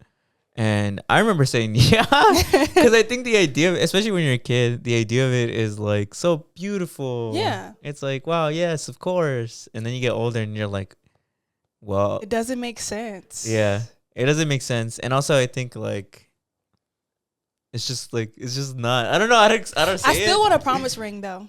Oh, really? I know at 30 years old, I still want a promise ring. Just for the funsies. That's cool. Yeah. I have a homie who he gave his girl a promise ring. Yeah. That's like that is for sex, right? Or is it more so about like? Okay, No, I'm getting confused. It's then. more like You're thinking of purity ring. Yeah. Okay. I was getting confused. purity ring. I don't want a purity ring. I do want a promise ring though. I've never heard of a purity ring. That's the one that Joan Jonas and them had, right? Yeah, that's the Jonas Brothers. Yeah, that's the that you won't have sex until you're married. Purity is that you won't have sex until you're married. Promise is that you promise them that you're gonna get married, but you're basically like locked in. It's like a step down from. Okay, and I do want the promise. That's unfortunate though that people, or that it's been purity is associated with sexual, like your sexual activity. Yeah, like you're impure if you haven't done that. And This I think is that's stuck with a lot of like, I mean, we have the Catholic school, you know. Yeah. I do though. Like, I want to kind of build off your segment really quick. Okay, go ahead. Yeah. I mean, I was still gonna talk about it. Just the American dream. I wanted to like give my 2 cents because I've been thinking about this a lot. Well, obviously my girlfriend's family works as a taco stand, and I think it gives me a very it's giving me like a perspective that I'm very grateful for, which is about the American dream, and it makes me upset. It makes me like, I don't know, I have mixed feelings about it, but it's like, I don't know how people can see like immigrant stories and not see the American dream. And I'm not saying that to in any way, shape, or form to promote the American dream or say that it's existing. I'm just saying it more in the fact of it kind of is a bit of a devastating reality for me. Like, I see people, or even like your family, where it's like people who've immigrated to this country and they've built businesses and they've built work for themselves. A country that constantly blames them for taking jobs or ruining the economy, when the reality of it is, when there's no jobs for them, they say, okay, I'm going to make my own job. Right. I'm going to sell something. I'm going to serve the community, whether it's I'm going to sell the service of helping you with your car, or I'm going to sell the service of giving you food when nobody else will, or it's my home cooked meals, or whatever it is. I think that's really beautiful. And I think it's very unfortunate that people see that. Or in fact, I would argue that people don't see that. I would argue that the people in the country, there's people in power who try to tell you that that isn't true or that doesn't exist. But I see that as a story for so many people of color, where it's they come here and they create their own jobs. They create their own services. They serve their community in ways that go unnoticed constantly. And then there's this, speaking of like this like pride of independence and all this shit and the American dream, they try to tell you that those people are the ones who are killing the American dream. When I feel like if there ever is any sort of like, if there ever was an American dream, it's within that's the example. It's within immigrant stories. Like, I go to taco stands, any taco stand, and I'm like, wow, I couldn't fucking do that. I couldn't go to another country and make my own job and like sell and get treated in the way that they get treated, learn a new language, right, and be vulnerable and say, this is what this is my culture. I want to share it with the community. Like, I couldn't do what your fucking parents did and say, you know what, I'm going to learn about cars and I'm going to help people because everybody in this country has a car. My dad or his family, they were gardeners. I fucking couldn't do that. I couldn't come here and be like, I don't know about plants. I don't know shit about plants. I couldn't go to another country and be like, hey, I know everybody has a garden. Let me help you. I think that's something that I reflect on a lot, of immigrants constantly getting told that they're the reason the American dream doesn't exist, when I'm like, they're the ones who make it. They're the example of what the American dream looks like. Literally. Because I think that's such a like resilient and beautiful story, and it gets shrouded in this like, I don't know, they try to shame and erase it. Demonize. Like, you know, like you've seen ICE, I'm sure, in the neighborhood, and that's very scary. Like, you talk about your what do you call it, your peers who are also doing the same service and they get very harassed by ICE. It's in the prison. It's obviously scary. My girlfriend's family, like, ICE is in the area. They're always patrolling. They're always there. Or you hear about other people who are selling, like, whether it's the eloteros or the people who are selling stuff on the street, get harassed by ICE. And it's such a twisted reality. Yeah. Because it's like they made their own job. Like, your whole PR was to bring people in and have them have this dream to be able to, like, do it. And then when they do it, you're over here like, it doesn't make sense. And it's also just really disheartening to feel like. Because I'm sure that exists within the Black community. Like, I'm not familiar with that, but, like, I don't have an example off the top of my head. But I'm sure you can share stories about, like, how the Black community has made their own jobs. And they do the same thing. Like, there's so many, like, I think people of color who do that. And I think that gets washed over Yeah. of like, oh, there's no American dream anymore, and it's because of you guys. When it's like they're the only ones doing it, I would argue. They're the only ones who have the courage and the strength to try. Where I feel like I don't know. It frustrates me. Yeah, no, I kind of love that you're pointing this out, because whenever I think of the American dream, I think of immigrants. Like, Yeah. I think it's impossible for me not to think of that, because I think there's this whole convo of like, does the American dream exist? But it's so ironic that if it does exist, the biggest display and example of it is immigrants. And I always like this, as somebody brought up. It's like there's this idea of like, oh, immigrants are taking jobs. But if your job is being taken by somebody who literally had to come from a different country and has no experience in speaking this language and has no experience in what it's like to live in a completely different country, then maybe you're just being outworked. You know what I mean? Like, I know I hate to like push that narrative of like, work.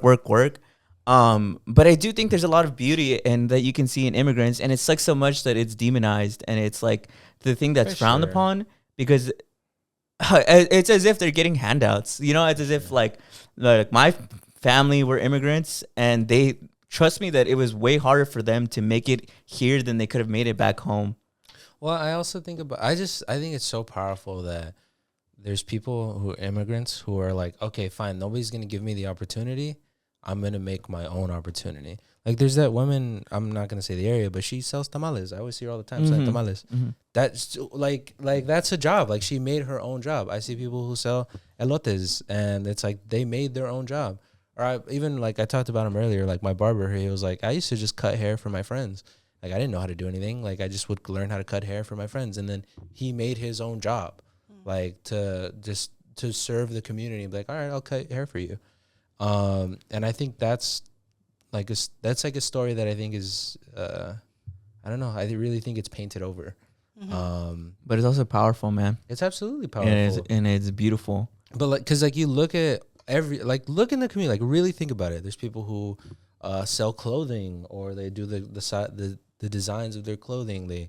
They're stitching or their artwork or whatever. It's like tattooing, like even that, like learning stuff to do that. And I think that's really cool. It is. So this 4th of July, guys, when you see me on 4th of July celebrating, I'm celebrating the immigrants who made it to this country, who had nothing and made everything themselves. Because honestly, that's what makes me prideful. Like I said, I don't think I'm a proud American.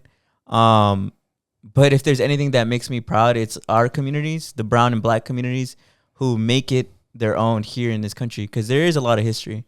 And there's a lot of history that is directly caused by our community. So if you guys are out there having a carne asada, having a cookout on 4th of July, I hope you guys all celebrate in the history that we've brought to this country.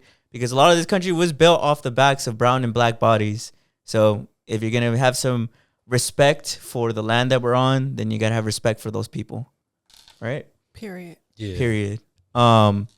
But we're not gonna end it off on a serious note. We're actually gonna have some questions for each other. It could get serious. Yeah, it could get serious. I mean, never deny that to each other.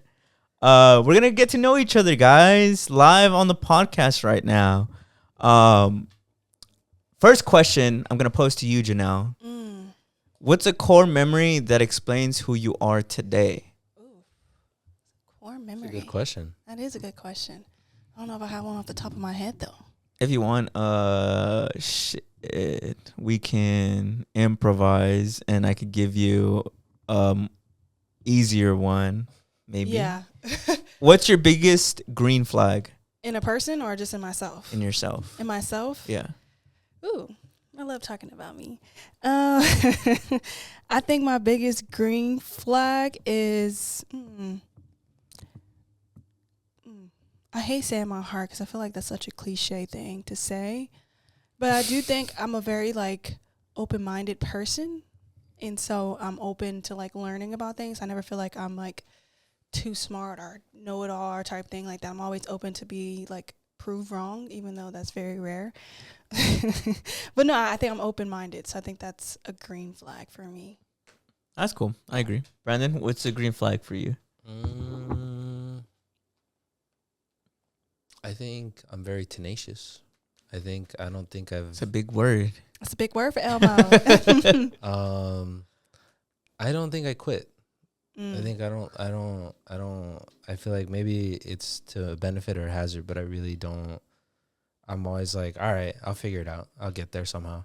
And Resilient. I like that. Mm-hmm. I like that. What about you? My green flag. I'm very optimistic. I think it's very hard to put me down. I think I always use this description, but have you ever played with a ball in a pool? Like, have you ever had a ball? Yeah. You know, when you push it down in the water, it pops back up. Mm-hmm. I feel like that's a lot how my spirit is. I think that even if no matter how down you push me, I'm gonna pop right back up. And it's not like forced. It's just innate in who I am. I don't know why. It's just how I was born. And I think that's. I mean, it could be toxic for sure. I think sometimes I think it's good to be a little sad sometimes. Mm-hmm. But for me, I just can't help it. I'm always just like, yeah, but can't keep a good Mexican down. Yeah, you can't keep a good Mexican down. Yeah. Exactly. You're like always a glass half full type person. Yeah, I'm like, to me, I think of legacy a lot, and I think of, and I mentioned this with Jose a couple of days ago, but I think a lot of my parents, whenever sometimes I'm going through hardships, I don't know if that's healthy. But I think of what they went through in life. Like my parents grew up poor, especially my mom. And my mom lived by herself as a little girl, like basically like without a family. Really? And yeah. And so to me, whenever I'm having trouble with whatever's going on in my life, I'm like, my parents literally fucking were immigrants who came from another fucking country, made it here. My dad tells this story that I always think of. When he was a waiter in New York City, after he got off shift, he would have to run to the metro because these guys had found out that he worked there, and they would rob him every time he got off his shift. And so the way that he would basically combat like not losing all his money for the day is he would, as soon as he got off work, he would run to the metro, and they would literally chase him down, but he would outrun them every single time because my dad was a runner when he was a kid. And I think of shit like that and how I've never had to deal with some shit like that. Just like the idea of like, damn, and then look at all the context. My dad wasn't even from New York City. He was from fucking Mexico, and he immigrated here. And now after every shift that he doesn't even earn that much money for, to keep what he earned for the day, he has to run all the way to the fucking like subway system and make it home to an apartment where he lives with other people, raising a kid in a completely different part of the country than he was fucking raised in. Oh, he was with your mom out there? Yeah. Oh, wow. And so I guess I think of stuff like that, and it really motivates me of like, I don't know, of like any other sadness that I could have in my life, of like, I've never had to deal with shit like that. Yeah. But my parents did, and I'll be fucking damned if I let like smaller things than that dictate my attitude or my mood or how I feel about my life. Right, because if your parents got to go through some of the difficult things and such, so like, why would you think that you can't, push through some difficult things? Because that's crazy. Yeah, it's literally fucking insane, man. And it's not like that's my grandpa's life. That was my own fucking dad's life. Yeah. Like, I don't know. It's just stuff like that. Like, it motivates me to just always have a good attitude. Yeah. Because I am truly blessed to even be here. And look what your family has done. You know? Yeah. I don't know if I was telling Julyssa, I think this was when we were watching the WrestleMania. Whatever. And I was a little tipsy. So when she was telling me about like the history, like you guys getting this house and stuff like that, I was crying to her because I was like, oh my God, to be able to do this and like to come here and with nothing and to make this life the way you've done it, like that's amazing to say that you've done that. Like that is exactly what you said, the American dream that we should highlight. And we should also like be very proud of, because that is something to be very proud of. It's resilient as fuck. No one expected you to do that, and the cards are put against you too. Exactly. Yeah. Like I remember my mom used to tell me the story that when she was a little girl, the main thing that she would eat because they had no money was just tortillas and salt, and that to her it was like an amazing meal. That's all it is. It was just tortillas and salt. Just open it, like twirl it up, eat it. That's it. That's all they had. And how could I ever then like be unsatisfied with the way my fucking life is? Yeah. And I know, and I know as an adult, maybe there's nuance to it. Not even maybe. I know there's nuance to it. Obviously, I have to understand that I'm allowed to be sad. But it's just hard when I have you put it in perspective. And that and that makes sense. It's like wanting to like hold space for that grief or whatever that feeling is, but also recognizing just how far you are, and just like all the other things that had to happen in order for you to even have this experience. So it's like it's so weird because like you want to be grateful, but then also you also want to acknowledge that some shit just sucks too. So totally. it's a weird, complex. That's a good question. I agree with your guys' analysis of yourselves. I think you are very. I think you're a very good listener. I think it's because of what you said. I think you're very curious in terms of like, and I think that's a gift. I think being a good listener is a gift. I think a lot of people aren't good listeners, but I don't think I've ever spoken to you and felt like you were just waiting for your turn to talk. I think a lot of people sometimes can be that way. Yeah. I think you're a very active listener because I feel like you genuinely do want to know. Yeah, Thank you. I appreciate that. I think it comes from being around a lot of boys who don't listen, and I'm like, I'm always trying to understand what the fuck is going on. So, and also I never want to listen to respond. I want to listen to understand. Yeah, and I think it's authentic, and I think it's true. You are probably the most optimistic person I've ever met. Thank you. Or no, I think you have the Goku optimism. I can't help it, things, dude. right? Yeah. You're thinking of Naruto. You're thinking of Naruto. Yeah. Because I said do the things. The yellow. I thought you meant the Wait, yellow what? hair, right? Is yellow? Yellow hair. Yeah. Oh, okay. I thought you were doing a headband. That's why. No, he has like yellow spikes. She's talking about. Yeah. Okay, no, yeah. She's right. I only watch one anime, and that's the only one I could talk about. That's Demon Slayer. That's a good one. Wow! I love Tanjiro. Tanjiro. I don't know if I'm saying his name right, but he's that. My girlfriend loves Demon Slayer. That is literally.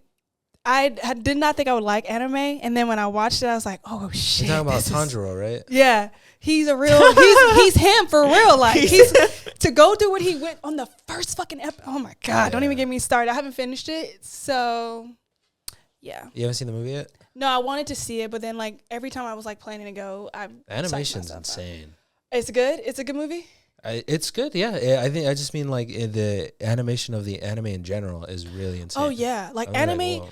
I don't know why I used to think that anime was just like this weird little thing or whatever. It is weird, but it's weird in the best way possible. It's so thought provoking. It's so like intricate, and like the characters are so like I don't know. It's not too. It's not what I thought it was. I think anime in general is a very good example of the different types of storytelling. Where I think, like, yes, American storytelling is awesome, but I think there's different types of way to tell stories or handle characters. Yes, and I think anime is really good at handling, like characters. Or like I'm like, wow, I never would have thought of it that way. Even like a very simple way to see it is like, because the superhero media is really big right now. I think animes have always had like characters with powers. In fact, the way they handle powers is really interesting. Yeah. Because American storytelling never does that. Yeah. Also, I'm sorry, I've never seen Demon Slayer. He's been trying to get me into it. You've never seen Demon Slayer? No, he's been trying to get me into it. I will, I promise. No, it's Demon Slayer, I will say this. I understand why it's not some people's cup of tea. People don't like it? There's a lot of people who don't like it. Really? Well, this is my first anime. Yeah. And I think it's a good beginner one. That's what I looked up. It's so a good beginner. It's a very good beginner one. Attack on Titan. Is it on Netflix? That one's a polar opposite, though. It's very serious. Oh. Do you like serious anime? But it's like, it's good. I like... Sometimes if you like Game of Thrones, you'll like... I was going to say, I've heard people compare it to Game of Thrones. Yeah, if you like Game of Thrones, you'll like Attack on Titan. We didn't even talk about Game of Thrones earlier, but it's fine. I was going to say, because I know you brought up for me and her, but you too, bro. I've never seen you... Like, you are resilient. I've never seen you give up.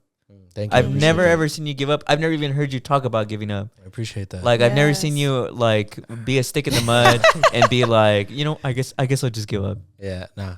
Come on. Thank you. I appreciate that. Oh, your apples on your cheek came out. Yeah, that's so cool. Thank you. Come on.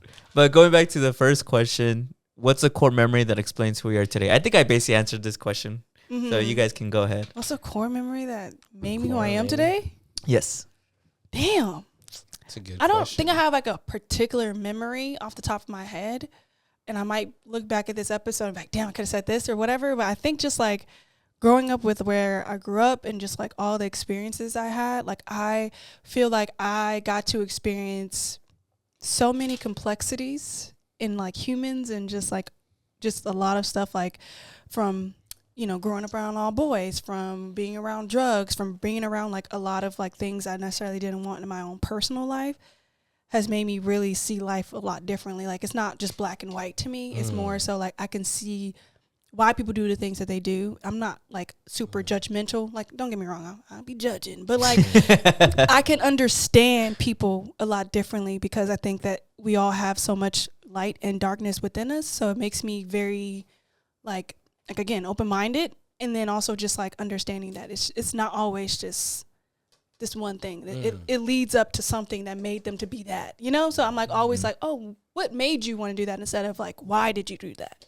So I don't know what core memory that comes from, or that like shaped me directly, but I've always felt very like blessed with how I grew up. I wouldn't change anything, even though at times it felt very difficult and I felt very isolated and invincible, but I wouldn't change it because I think it made me a very like well-rounded person who doesn't take things so like lightly, but also not too seriously.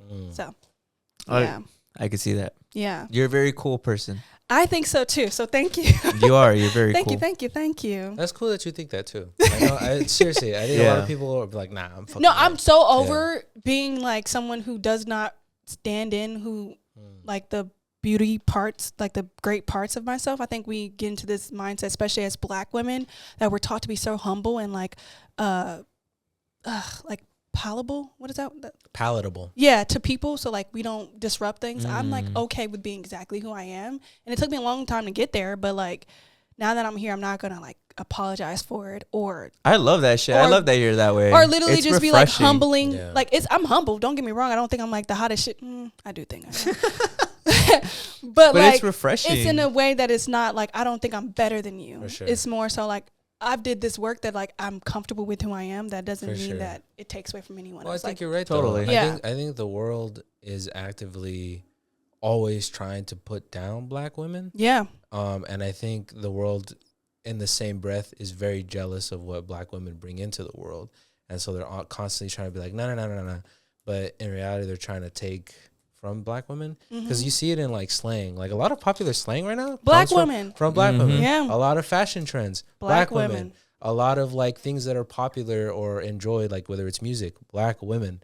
You know, and I think it's horrific that they'll try to say that, oh, you're not palatable, which isn't true. They just don't like that it's coming from you. Because when it's on like a Kardashian, it's different. All of a sudden, it's it's awesome. so cool. It's so Yeah. different and whatever. And like, All of a no, sudden, it's like literally. Just upset that they didn't think of it first. Yeah. Yeah. What about you, dude? I think the same as Janelle. I don't know that I can. I'm sure if I really like, probably later. Yeah, I'll like- fuck Yeah. this shit Yeah. It's up. gonna be so irritating. Yeah. I'm like, the perfect But story. Yeah. Okay, next time we do this when Julie's here, well, I'm gonna But- send the Yeah. questions in the chat so we Yeah. have time. But I think I would say that it's more like a collection of things. And I don't know necessarily that I have like a positive memory that I'm like, oh hell yeah, that's when I became All Might. I think it's more like, I actually think, and I don't mean this to sound bleak, but I think I have a collection of, I would say, negative memories that I'm like, okay, I didn't like that happened, but I feel like as an adult, I want everything in my power to create, at least if I can't change the world, everything in my bubble to not be that way. Like, I don't want, like, I think when it was on our podcast, I'm sure like I've fallen short, and like, cause I'm a human, but I don't want to be like put negativity or bad into the world. Yeah. Like really, like I would like it if people around me were like, oh, I feel safe, or I feel good, I feel heard, I feel educated, whatever the fuck it is. I can't, I want to exist in spite of those negative memories where people were putting that negatively into the world, whether it was intolerance or being mean or whatever it is. I'm like, like they were cruel, but I don't want to be. So I feel like that. I can't really think of a specific one, but I think that collection, I've just wanted to be the opposite always. Well you said. articulate yourself so well. Yeah. Come on. You do, bro. You really do. You always have. And like every time we're like talking, it goes from both of you guys, but like you guys will say something, I'm like, I never even would have thought of that way of thinking, and like I do appreciate that. So that is Thank really you. cool. Appreciate yeah, that. bro. No, Yeah. You're a human thesaurus, or you're Yeah, just, like- literally, you'll say some words. I'm like, let me look that up when I leave here. I know it's funny too, cause bro, I grew up with you. I'm like, where did you get all this shit from? It's innate. Yeah, it is, bro. It You're is. you're articulate as fuck. Articulate as hell. Thank you. I appreciate Articulate that. as hell. And you think of the grand scheme of things. It's not so like, you know, it's more Yeah. like how this is like affecting lots, you know, not just like something so I small. appreciate that. Singular. Come on. It's true though. It It is is. I true. appreciate that. Okay, so this one's Enough glazing. enough glazing, but there's never enough glazing actually. Yeah. These are questions that almost always lead to good stories. I like this one. What's your I can't believe I survived that story? Ooh. Can't believe Can't I believe survived that. survived I that. You have one? off the top of my head, yes, immediately, and you were there. You already know what it is. Oh, I have one. Okay, you go. You go. Okay, so I went to Jamaica. Oh wow. Yes, in 2018 with my best friends. Well, one of my best friends and her friend, which we were cool. So yeah, and they got there before me, so I flew in after them, and it was my first time going out the country. It wasn't my first time flying, but it was like my first time like doing this by myself. Every time I think about this, I'm like, I could have just easily got kidnapped. But I got off the flight, and the first thing, like, you know, you go through the little, I don't even think they had TSA really, but like you go through all that little shit or whatever, you get your bags, blah, blah. I'm going outside, and I'm just like getting ushered into a car without like knowing anything. Like they're just like, here, get in here, get in here, get in here. And I'm like, okay. And I like got in some random fucking car. That's crazy. And oh hell nah. I didn't know where I was. Didn't have any service, so I didn't know where like the apartment, like the place we were staying at first. So like it took a minute for me to like be able to like give that to the person, and I luckily got there safe and sound. But I just think about that a lot. I'm like, what the fuck? That was kind of insane to do. Yeah, and my mom would have killed. Yeah. Mom, when I told her that, she's like, how dare you? Like, don't just do some crazy shit like that. Mind you, that whole trip, which I don't mind when people do this in their country. Like if you were like going to this country or whatever, and they do some shit like this, okay, hey, I don't really care. But they would take the long way to take us to places so they can charge us more. And so like one day we had like went walking, and we realized everything that we were going to was like literally up the street, but they were taking it a long way. That's funny. So we were paying extra money, and I'm like, hey, you got to get it how you get it. It is what it is. But it was kind of like, God damn, like we spent so much. That's crazy. Yeah. Were you mad? I wasn't mad, honestly. I was just like, that's just how you. That's how they're hustling. Literally.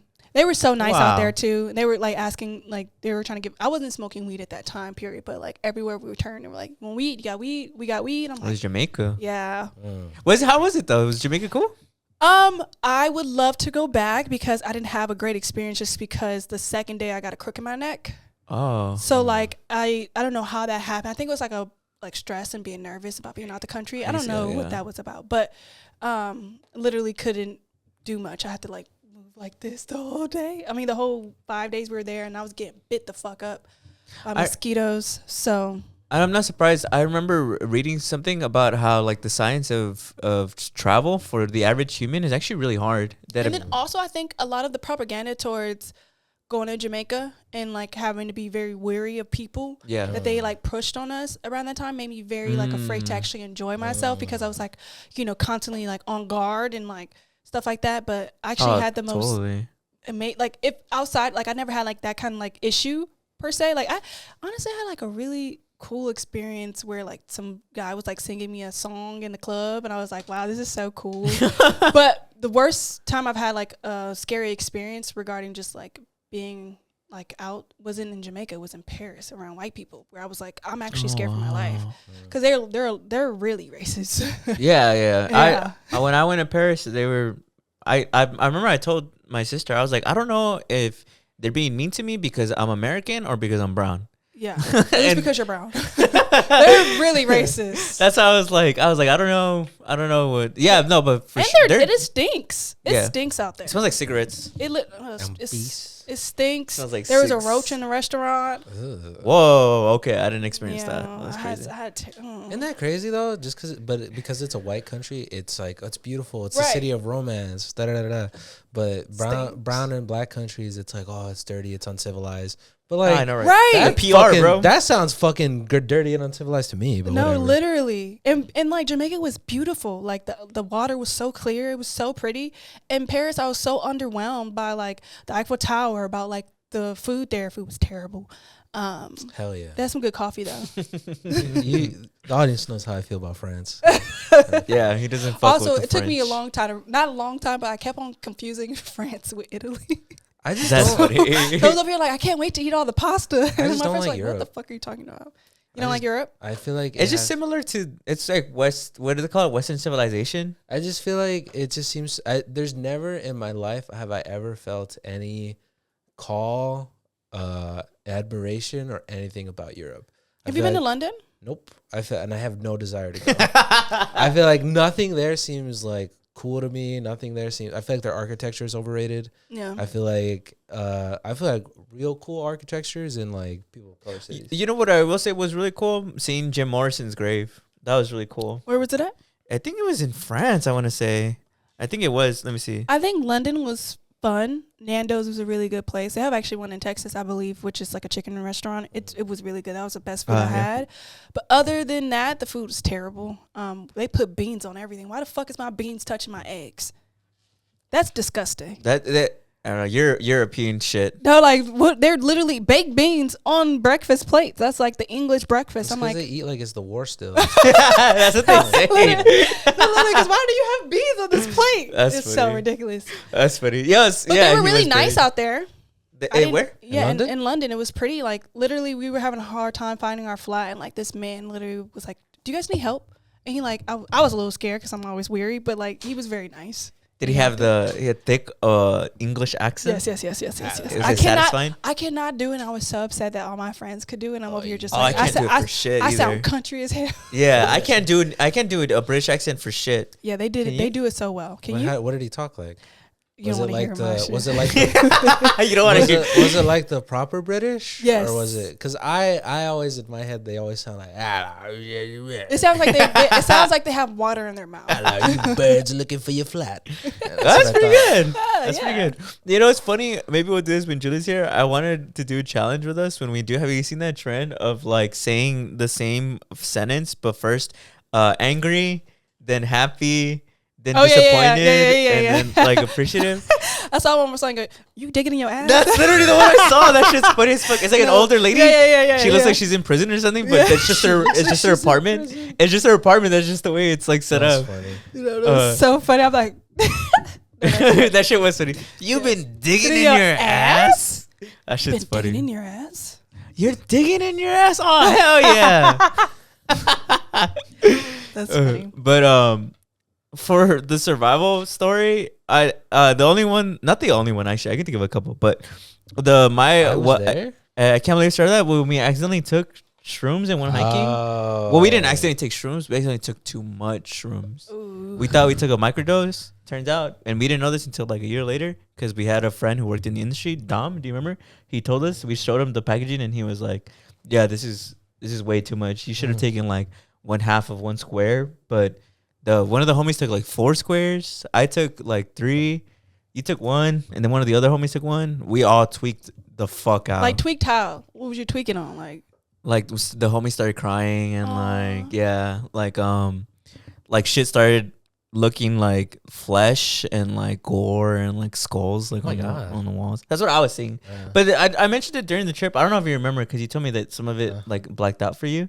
But I remember this one conversation you and me were having, and as we were talking, I was looking at the wall, and it was literally like flesh and like human things. But it looked really cool to me, so I wasn't freaking out.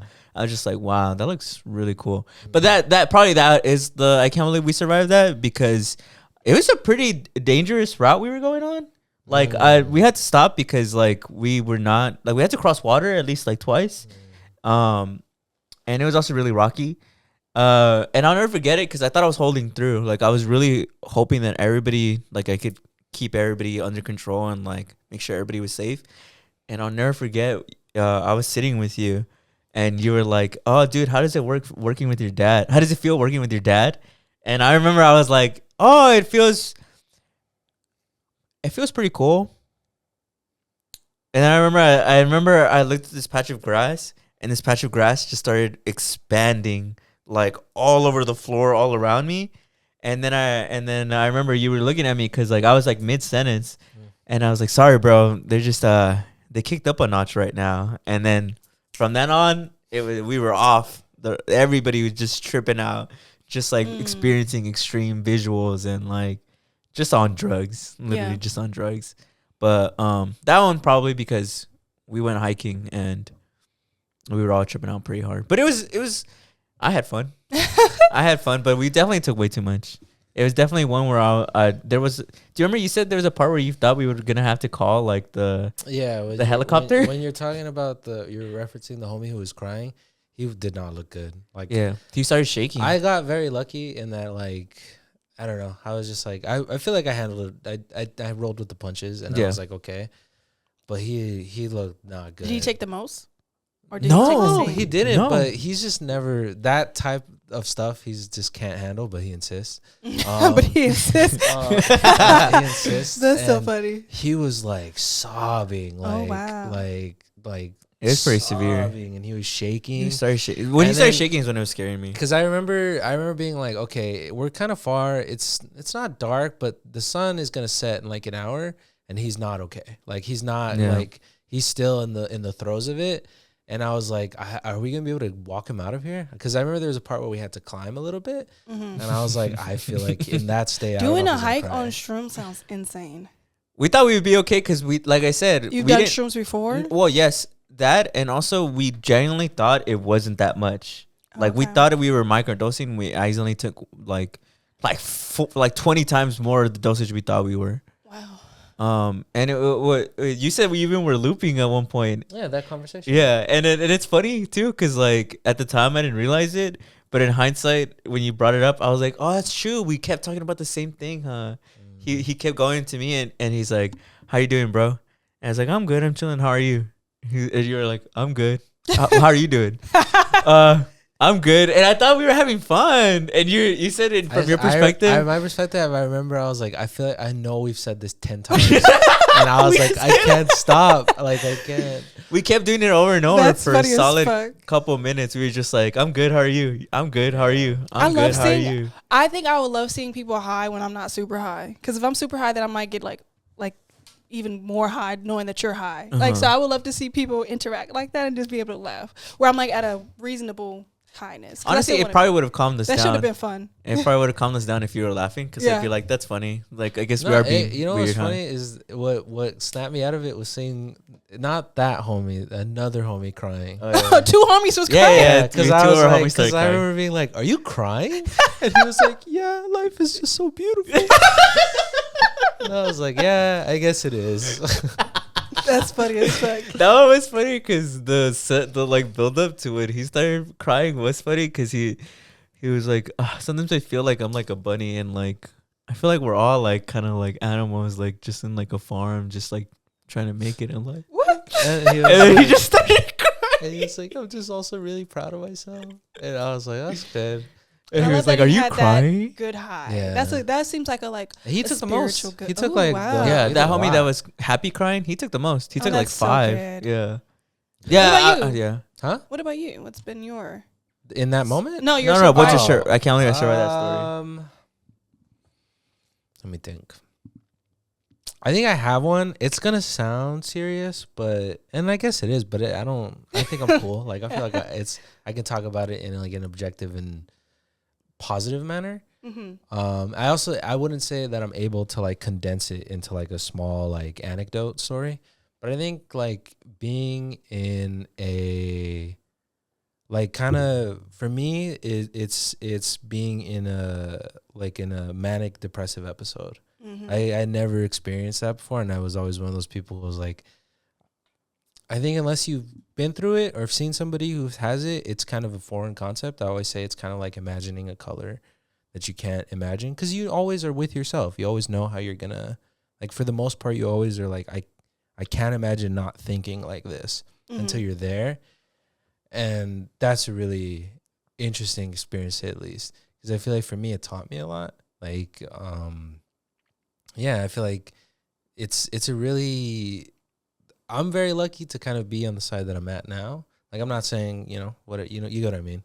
But I think it's a very informative, and I'm very lucky to have learned what I learned because I think it's taught me a lot. I've learned a lot of, like I think one of the things that I learned was like how fragile your mind is, like, and how and I think that's across the board. Like, I think the mind is just extremely fragile in any capacity, and I think you can apply that through so much in life, whether it's like feeding it negativity, propaganda, all these things. It's like when you're in that state of mind, although you're not able to necessarily jump out of it, at least for me, my experience is that I was still there in the very back, kind of observing, just in the very back. It's the way I kind of feel. It's like, it's kind of like driving, and then suddenly you're not driving. Somebody else is driving. I can't control where the car is going, but I'm seeing like what's happening, you know? And so in a lot of respects, I feel like it's helped me, or at least now I'm able to say that I can see, you know, how important and how fragile the mind is. Like, I think, whether it's negativity, propaganda, positivity, good people, bad people, like you said, the body keeps the score. I think the mind keeps the score. It really does. You can see it whether it's people's past traumas or even the smallest experiences. I think, like, as an adult, people think like, oh, I'm able to like kind of just, if stuff happens to you, like, I think people talk about trauma, generally speaking, as like a childhood thing. Yeah. Like, I can think of countless, and I'm sure you guys too, of like what most people would consider to be like a very meaningless moment. Like, whether it's, I don't know, your parent or a friend said, oh, that's kind of lame that you did that. And you're like, oh, for the most of my life, I thought doing that was lame. And you can see that, like, it's very easy to conceptualize that as like a past thing. I think that still continues. Yeah. Like, I think your mind is it keeps the score. It really does. Like, I think when people say negative things or positive things, like a compliment, like how we were complimenting each other, as adults, I think it's very easy to think like, yeah, but I'll forget that. I really don't think you do. I think that'll stick with you for a very long time. I think the mind is extremely, extremely, extremely complex. And so I think for me, I've learned that in some ways you're at the mercy of it, but you're also, it's like a weird relationship that you have to the mind. And I'm not trying to say that in like a metaphysical way of like, oh, the mind is like the spirit. I don't mean it that way. I just mean it more in like, it's something to be respected. Yeah, like you should have a lot of respect for your mind and care for it. Like, it's very important. It's very powerful. Like, I think it's very powerful, but it can go in either spectrum. Yeah. It can take you down this path. It could take you down that path.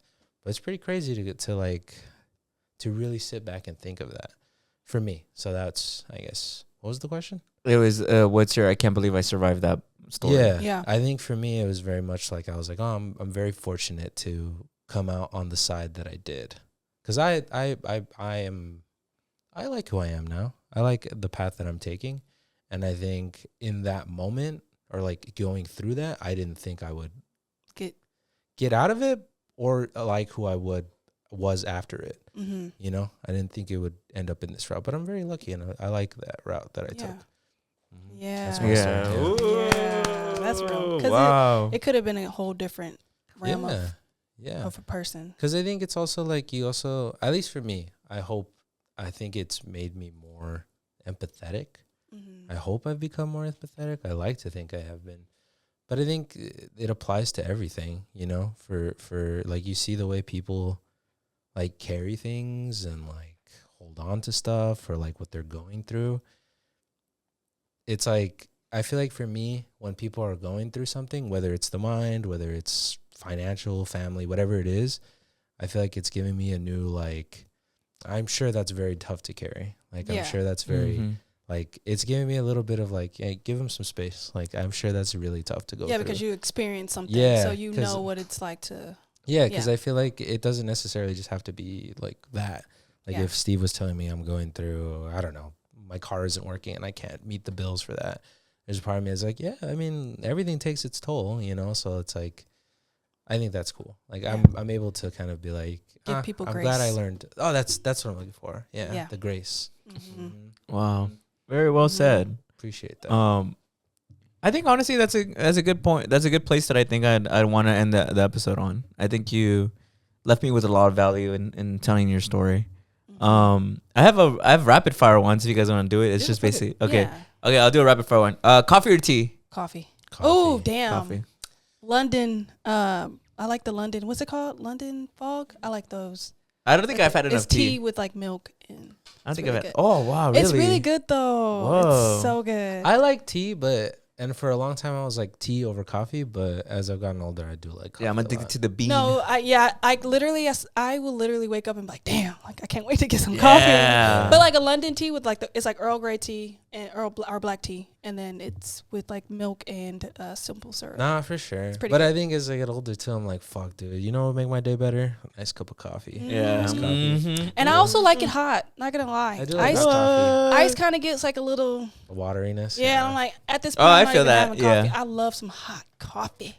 I just like I run hot, so when I drink hot coffee, it makes me sweat. So Yeah. that's what I don't like. Only thing I don't like, it doesn't make me hungry, and so like I don't eat for. Oh yeah, coffee. Yeah, that shit fills me up. Yeah. Pause. But And I missed it. Damn it. You got to it before me. Next, beach or mountains? Damn, I like both. Pause. But I don't know. I guess it depends. I don't fuck with beaches I or feel like there's- mountains. you don't like the beach? Don't like sand. You're I don't one of fuck them? with that. It's really not that. It's really, I just don't like it. I'm gonna say mountains. But it's close. It's close. I think it just depends. There's so much diversity in terms of like yeah, I could go to the beach and sit in my car. a good rock beach is cool. So there's rocks and stuff. I'm kind of a rock. I do beach like the kind of guy. Malibu sand hill, but that's not a beach. It's just It is in a way. It is. yeah, I like those. I like that. Yeah. I mean, okay. I guess I'd have to choose mountains. There is more to do in a mountain than there is a beach. Yeah. Regardless of whatever beach it is, Yeah. it's always still just gonna be sand and water. You know. I still got sand in my shoes thinking about it. Yeah. So I understand that. Okay. Morning or night?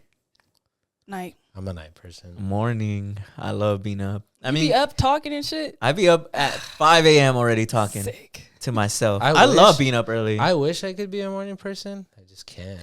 It's not that I'm not a morning person because I do wake up early. I just don't like wake up and want to do shit. Like I want to wake up and like I like a slow morning, Yeah.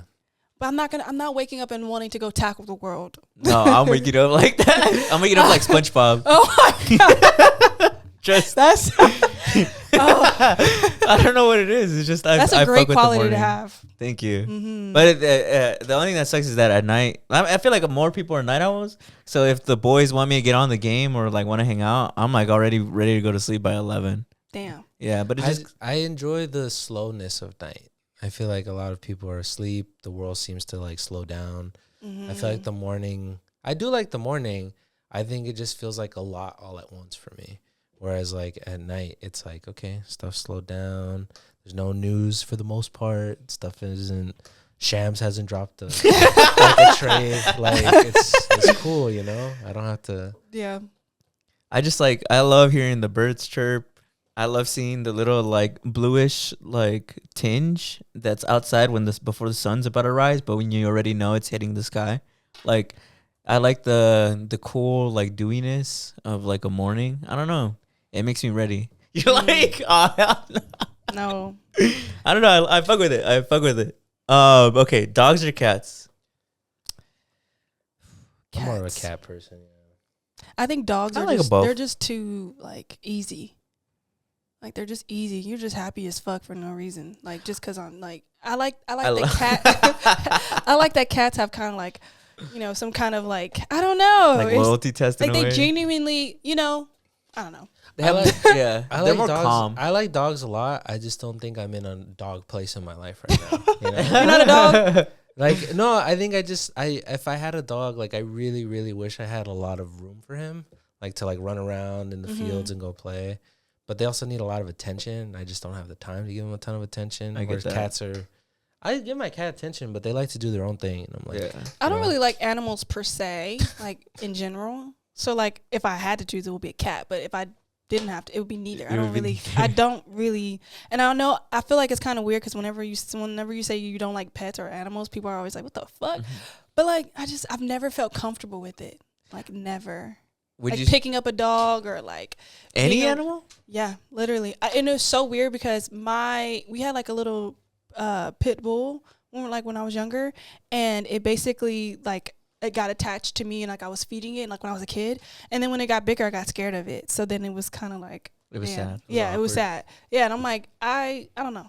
I got chased by a dog when I was younger too, so that probably was. Yeah. Oh, okay. No, that definitely happens. A lot of people who had negative experiences with dogs as kids grow up and not like dogs. Yeah. Yeah, It's not so that I that makes don't sense. like them. I've grown out of that, but it's just not something I'm comfortable with yet. Maybe not dislike, but not like. Yeah, not is what I interested. mean. It's like a Yeah. disinterest. Like I just, Exactly. It's not your thing. it's not my thing at all. Would you say does Brandon give cat energy? Yes. You know what's funny?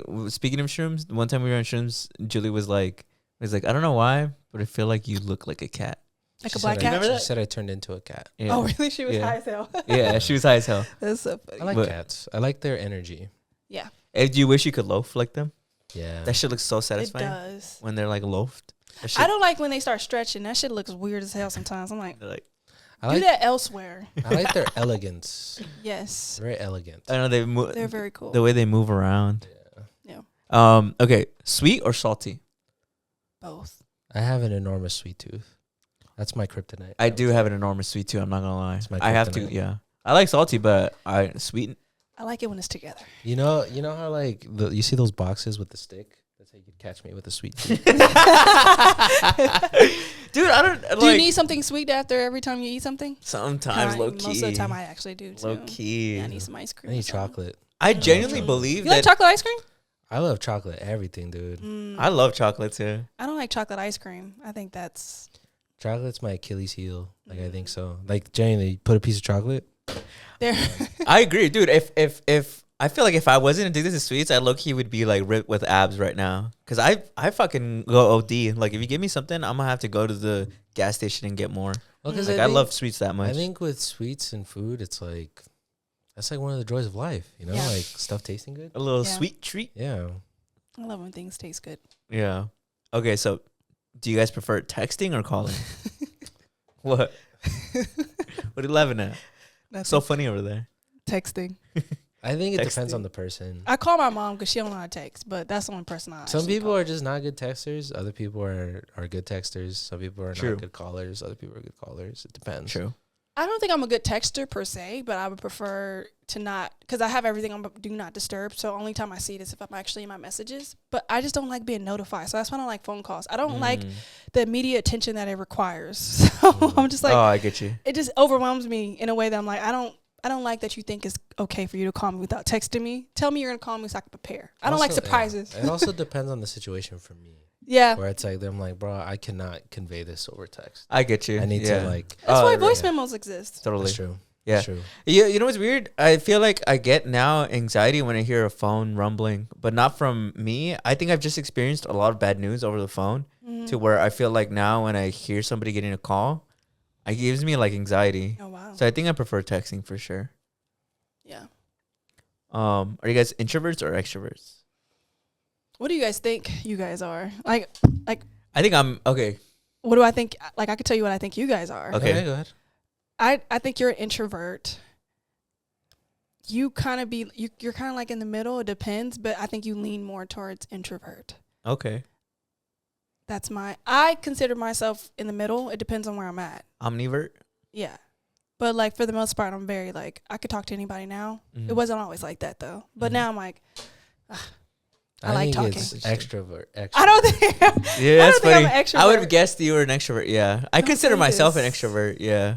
No, I'm not. You're mysterious. And But also, shy. like, if you think about like, what's the actual definition? I think extroverts, people, they get energized by people. Yeah. Introverts, they have to recharge bet. alone. Like, I definitely have to recharge alone. Like, Yeah. I don't get energized by being Ah. around people. I like talking to people, but, like, it's not, I don't get energized by it or recharged. It's more like I like to go by myself and be For sure. secluded. And then I'll be like, okay, we can talk now. No, I definitely get energized by people for then sure. you're an extrovert. Yeah. I yearn for community or something. You're in but for it for sure. I love being around people. Like I love going to a restaurant or a club and it's full. Like I love that shit. I like that. I think obviously introvert. I definitely have a social battery where I feel like fuck, dude. I think for me, I can be around people. I just really like space, or something that really grinds my gears. If we're like like an example, if we're standing in line for some reason, I'm like, bro, like why the fuck are you like right Dead behind me, ass. dog? Like, back the fuck up, bro. COVID did something right I with that hate shit. that shit, Like when dude. they had the little The social distance. oh, I don't know, miss- and I don't know what it is. It feels like suddenly everybody just stands so close together. I'm like, And they have bro, the- back up, dog. especially if you see me for like actively moving away from you and then you continue to come up, like that literally makes me so irritated. Like I hate how close people think they can I be hate to that you. shit.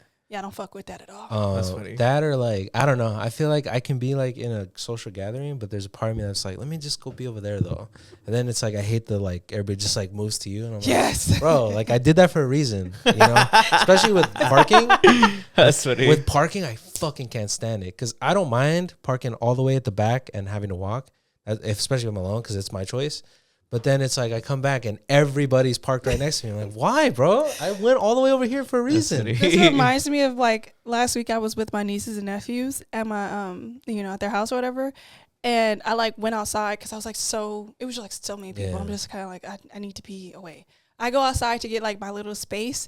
They follow me, and I'm like, I just left to get away from you, and I can't be mean because they're my nieces and nephews. But at the same time, I'm like, because you got aura. literally. I think that's what sucks too. Is like I don't want to be mean and be like, bro, get the fuck away from me. I have no problem being mean, to be honest with you, sometimes. But with kids, it's different. Yeah. Like if it's like with a family member, I'm like, hey, I need some space. Mm-hmm. But with a kid, I'm like, I don't want you to feel like I don't want you around. Yeah. But also, I don't want you around. Yeah, I feel that. Right Oh here. yeah. This is how I knew. This is how I found out. I think growing up that I was like an extrovert because like people would talk about that, like social battering and like not want to be around people, and it was stuff that I just never noticed. Really? Like yeah, like it's just like I just enjoy. I enjoy people being around people. I don't mind it. And you're a Scorpio too. Yeah, Interesting. I enjoy it. What is it? Your rising sign is what you present as? Do you know what your rising is? No, I don't know anything. I'm a Virgo rising. Oh, that makes sense. Secluded. That's you guys are like what is the card name for it? The Hermit. I like That's that. a tarot card for it, I believe. For I also Virgos. think I was conditioned because I was the youngest sibling, so I think I was born into just having people around me. So to me, it feels the more natural route to have people around me. I grew up around a lot of people, and I don't like That's a lot true, of people huh? around me. Maybe not then. Yeah. I like Just a hermit theory. behavior. I have a Gemini rising, so that's probably why I'm like, Makes sense. yeah, I don't know. talker. I'm lying. I'm over here like, yeah, he gets it. Oh, Wait, what's your moon? What's your moon? I think Capricorn? I'm a Virgo, Libra. I'm a Libra moon. Yeah. What does that mean? She's like, it means I gotta quit the show right fucking now. Virgo rising, Libra moon. I forget the sun though. Sagittarius. Oh, that's what it is. Yeah. Okay. What's wrong with Libra moon? What does that mean? I mean, I'm snakish. I don't know about that. It's like a people pleaser I can placement. I can see that. But I can see that, but I think it's counteracted by the fact that I'm hermit behavior. yeah, I like you're hermit. saying things because I like hermit behavior. I like being in the shadows and slinking around. The shadow. But I don't know. You might have like another fire rising. Like you might have a fire rising, like an Aries. You like an Aries rising to me. I don't know what that means, but I believe Rihanna has an Aries rising. I see it. Wow. I always knew me and Rihanna. It's like a fire, like a energy. There's We're a fire similar. within Yeah. you. Yeah, that's why you come off so calm and reserved. The Virgo-ness. It's a very like. I don't think all Virgos are calm and reserved, by the way, but like they do have like a tendency of being like an observer. That makes sense. That does make sense. Makes sense. Let me see. Okay, this will be the final one, and then we'll close out the show. What is your guys' favorite comfort food? Ooh, And answer quick. chicken soup. I love chicken noodle soup. Comfort Okay. food. Like, my auntie used to make the best chicken noodle soup, and like that's the only thing she would like. That's a good one. She used to make that for my birthdays, and like, cause it's like a random meal that I don't know, I'm obsessed with. It just feels like home, and it's just so good. It's so easy to make. I still haven't made it as good as she has before, or she used to do, but yeah. I think soup is the route to go. I'm gonna say ramen. I really like ramen. Ramen makes me I might have to feel. get some ramen Even after though the maruchan, the like cup of noodle ones, even those, like, I have so many we didn't fond do the memories. question of the week. No, but let's Yeah. hear it for Julie. Yeah. What's your comfort food? I'm gonna say sushi. Ooh. I like stuff with rice. Rice to Yeah. me Okay. feels very like. Oh, like Korean barbecue. Mm-hmm. Oh, that shit's bomb. Why are you looking like because he was like, I was like, whoa, freaky frog. Yeah, but yeah, I would say sushi. Okay. Well, What did you say yours? It was soup? ramen. Oh, okay. Well, I hope everybody enjoyed this week's episode. If you made it this far, congrats to you. Go ahead and leave a like. Maybe call our number and give us a little message. Yes, we haven't got any calls yet. Call us. Yeah, call us. 424-234-6595. There you go. Ooh. Wow. Off the the dome. dome. Don't be shy. Off the dome. The dome. Yeah. See? That's how you know you should call us. Also, before I send everybody off, I gotta do a shout out. Shout out to Yoel, Diana Lara, and Stephen Carbajal. We really appreciate our patrons. If anybody out there ever wants to join the Patreon, our link is always in the description. We really hope you guys enjoyed this episode. Don't miss Julie too much because she's coming back next week. And we'll see you guys as a unit next week. Bye. Bye.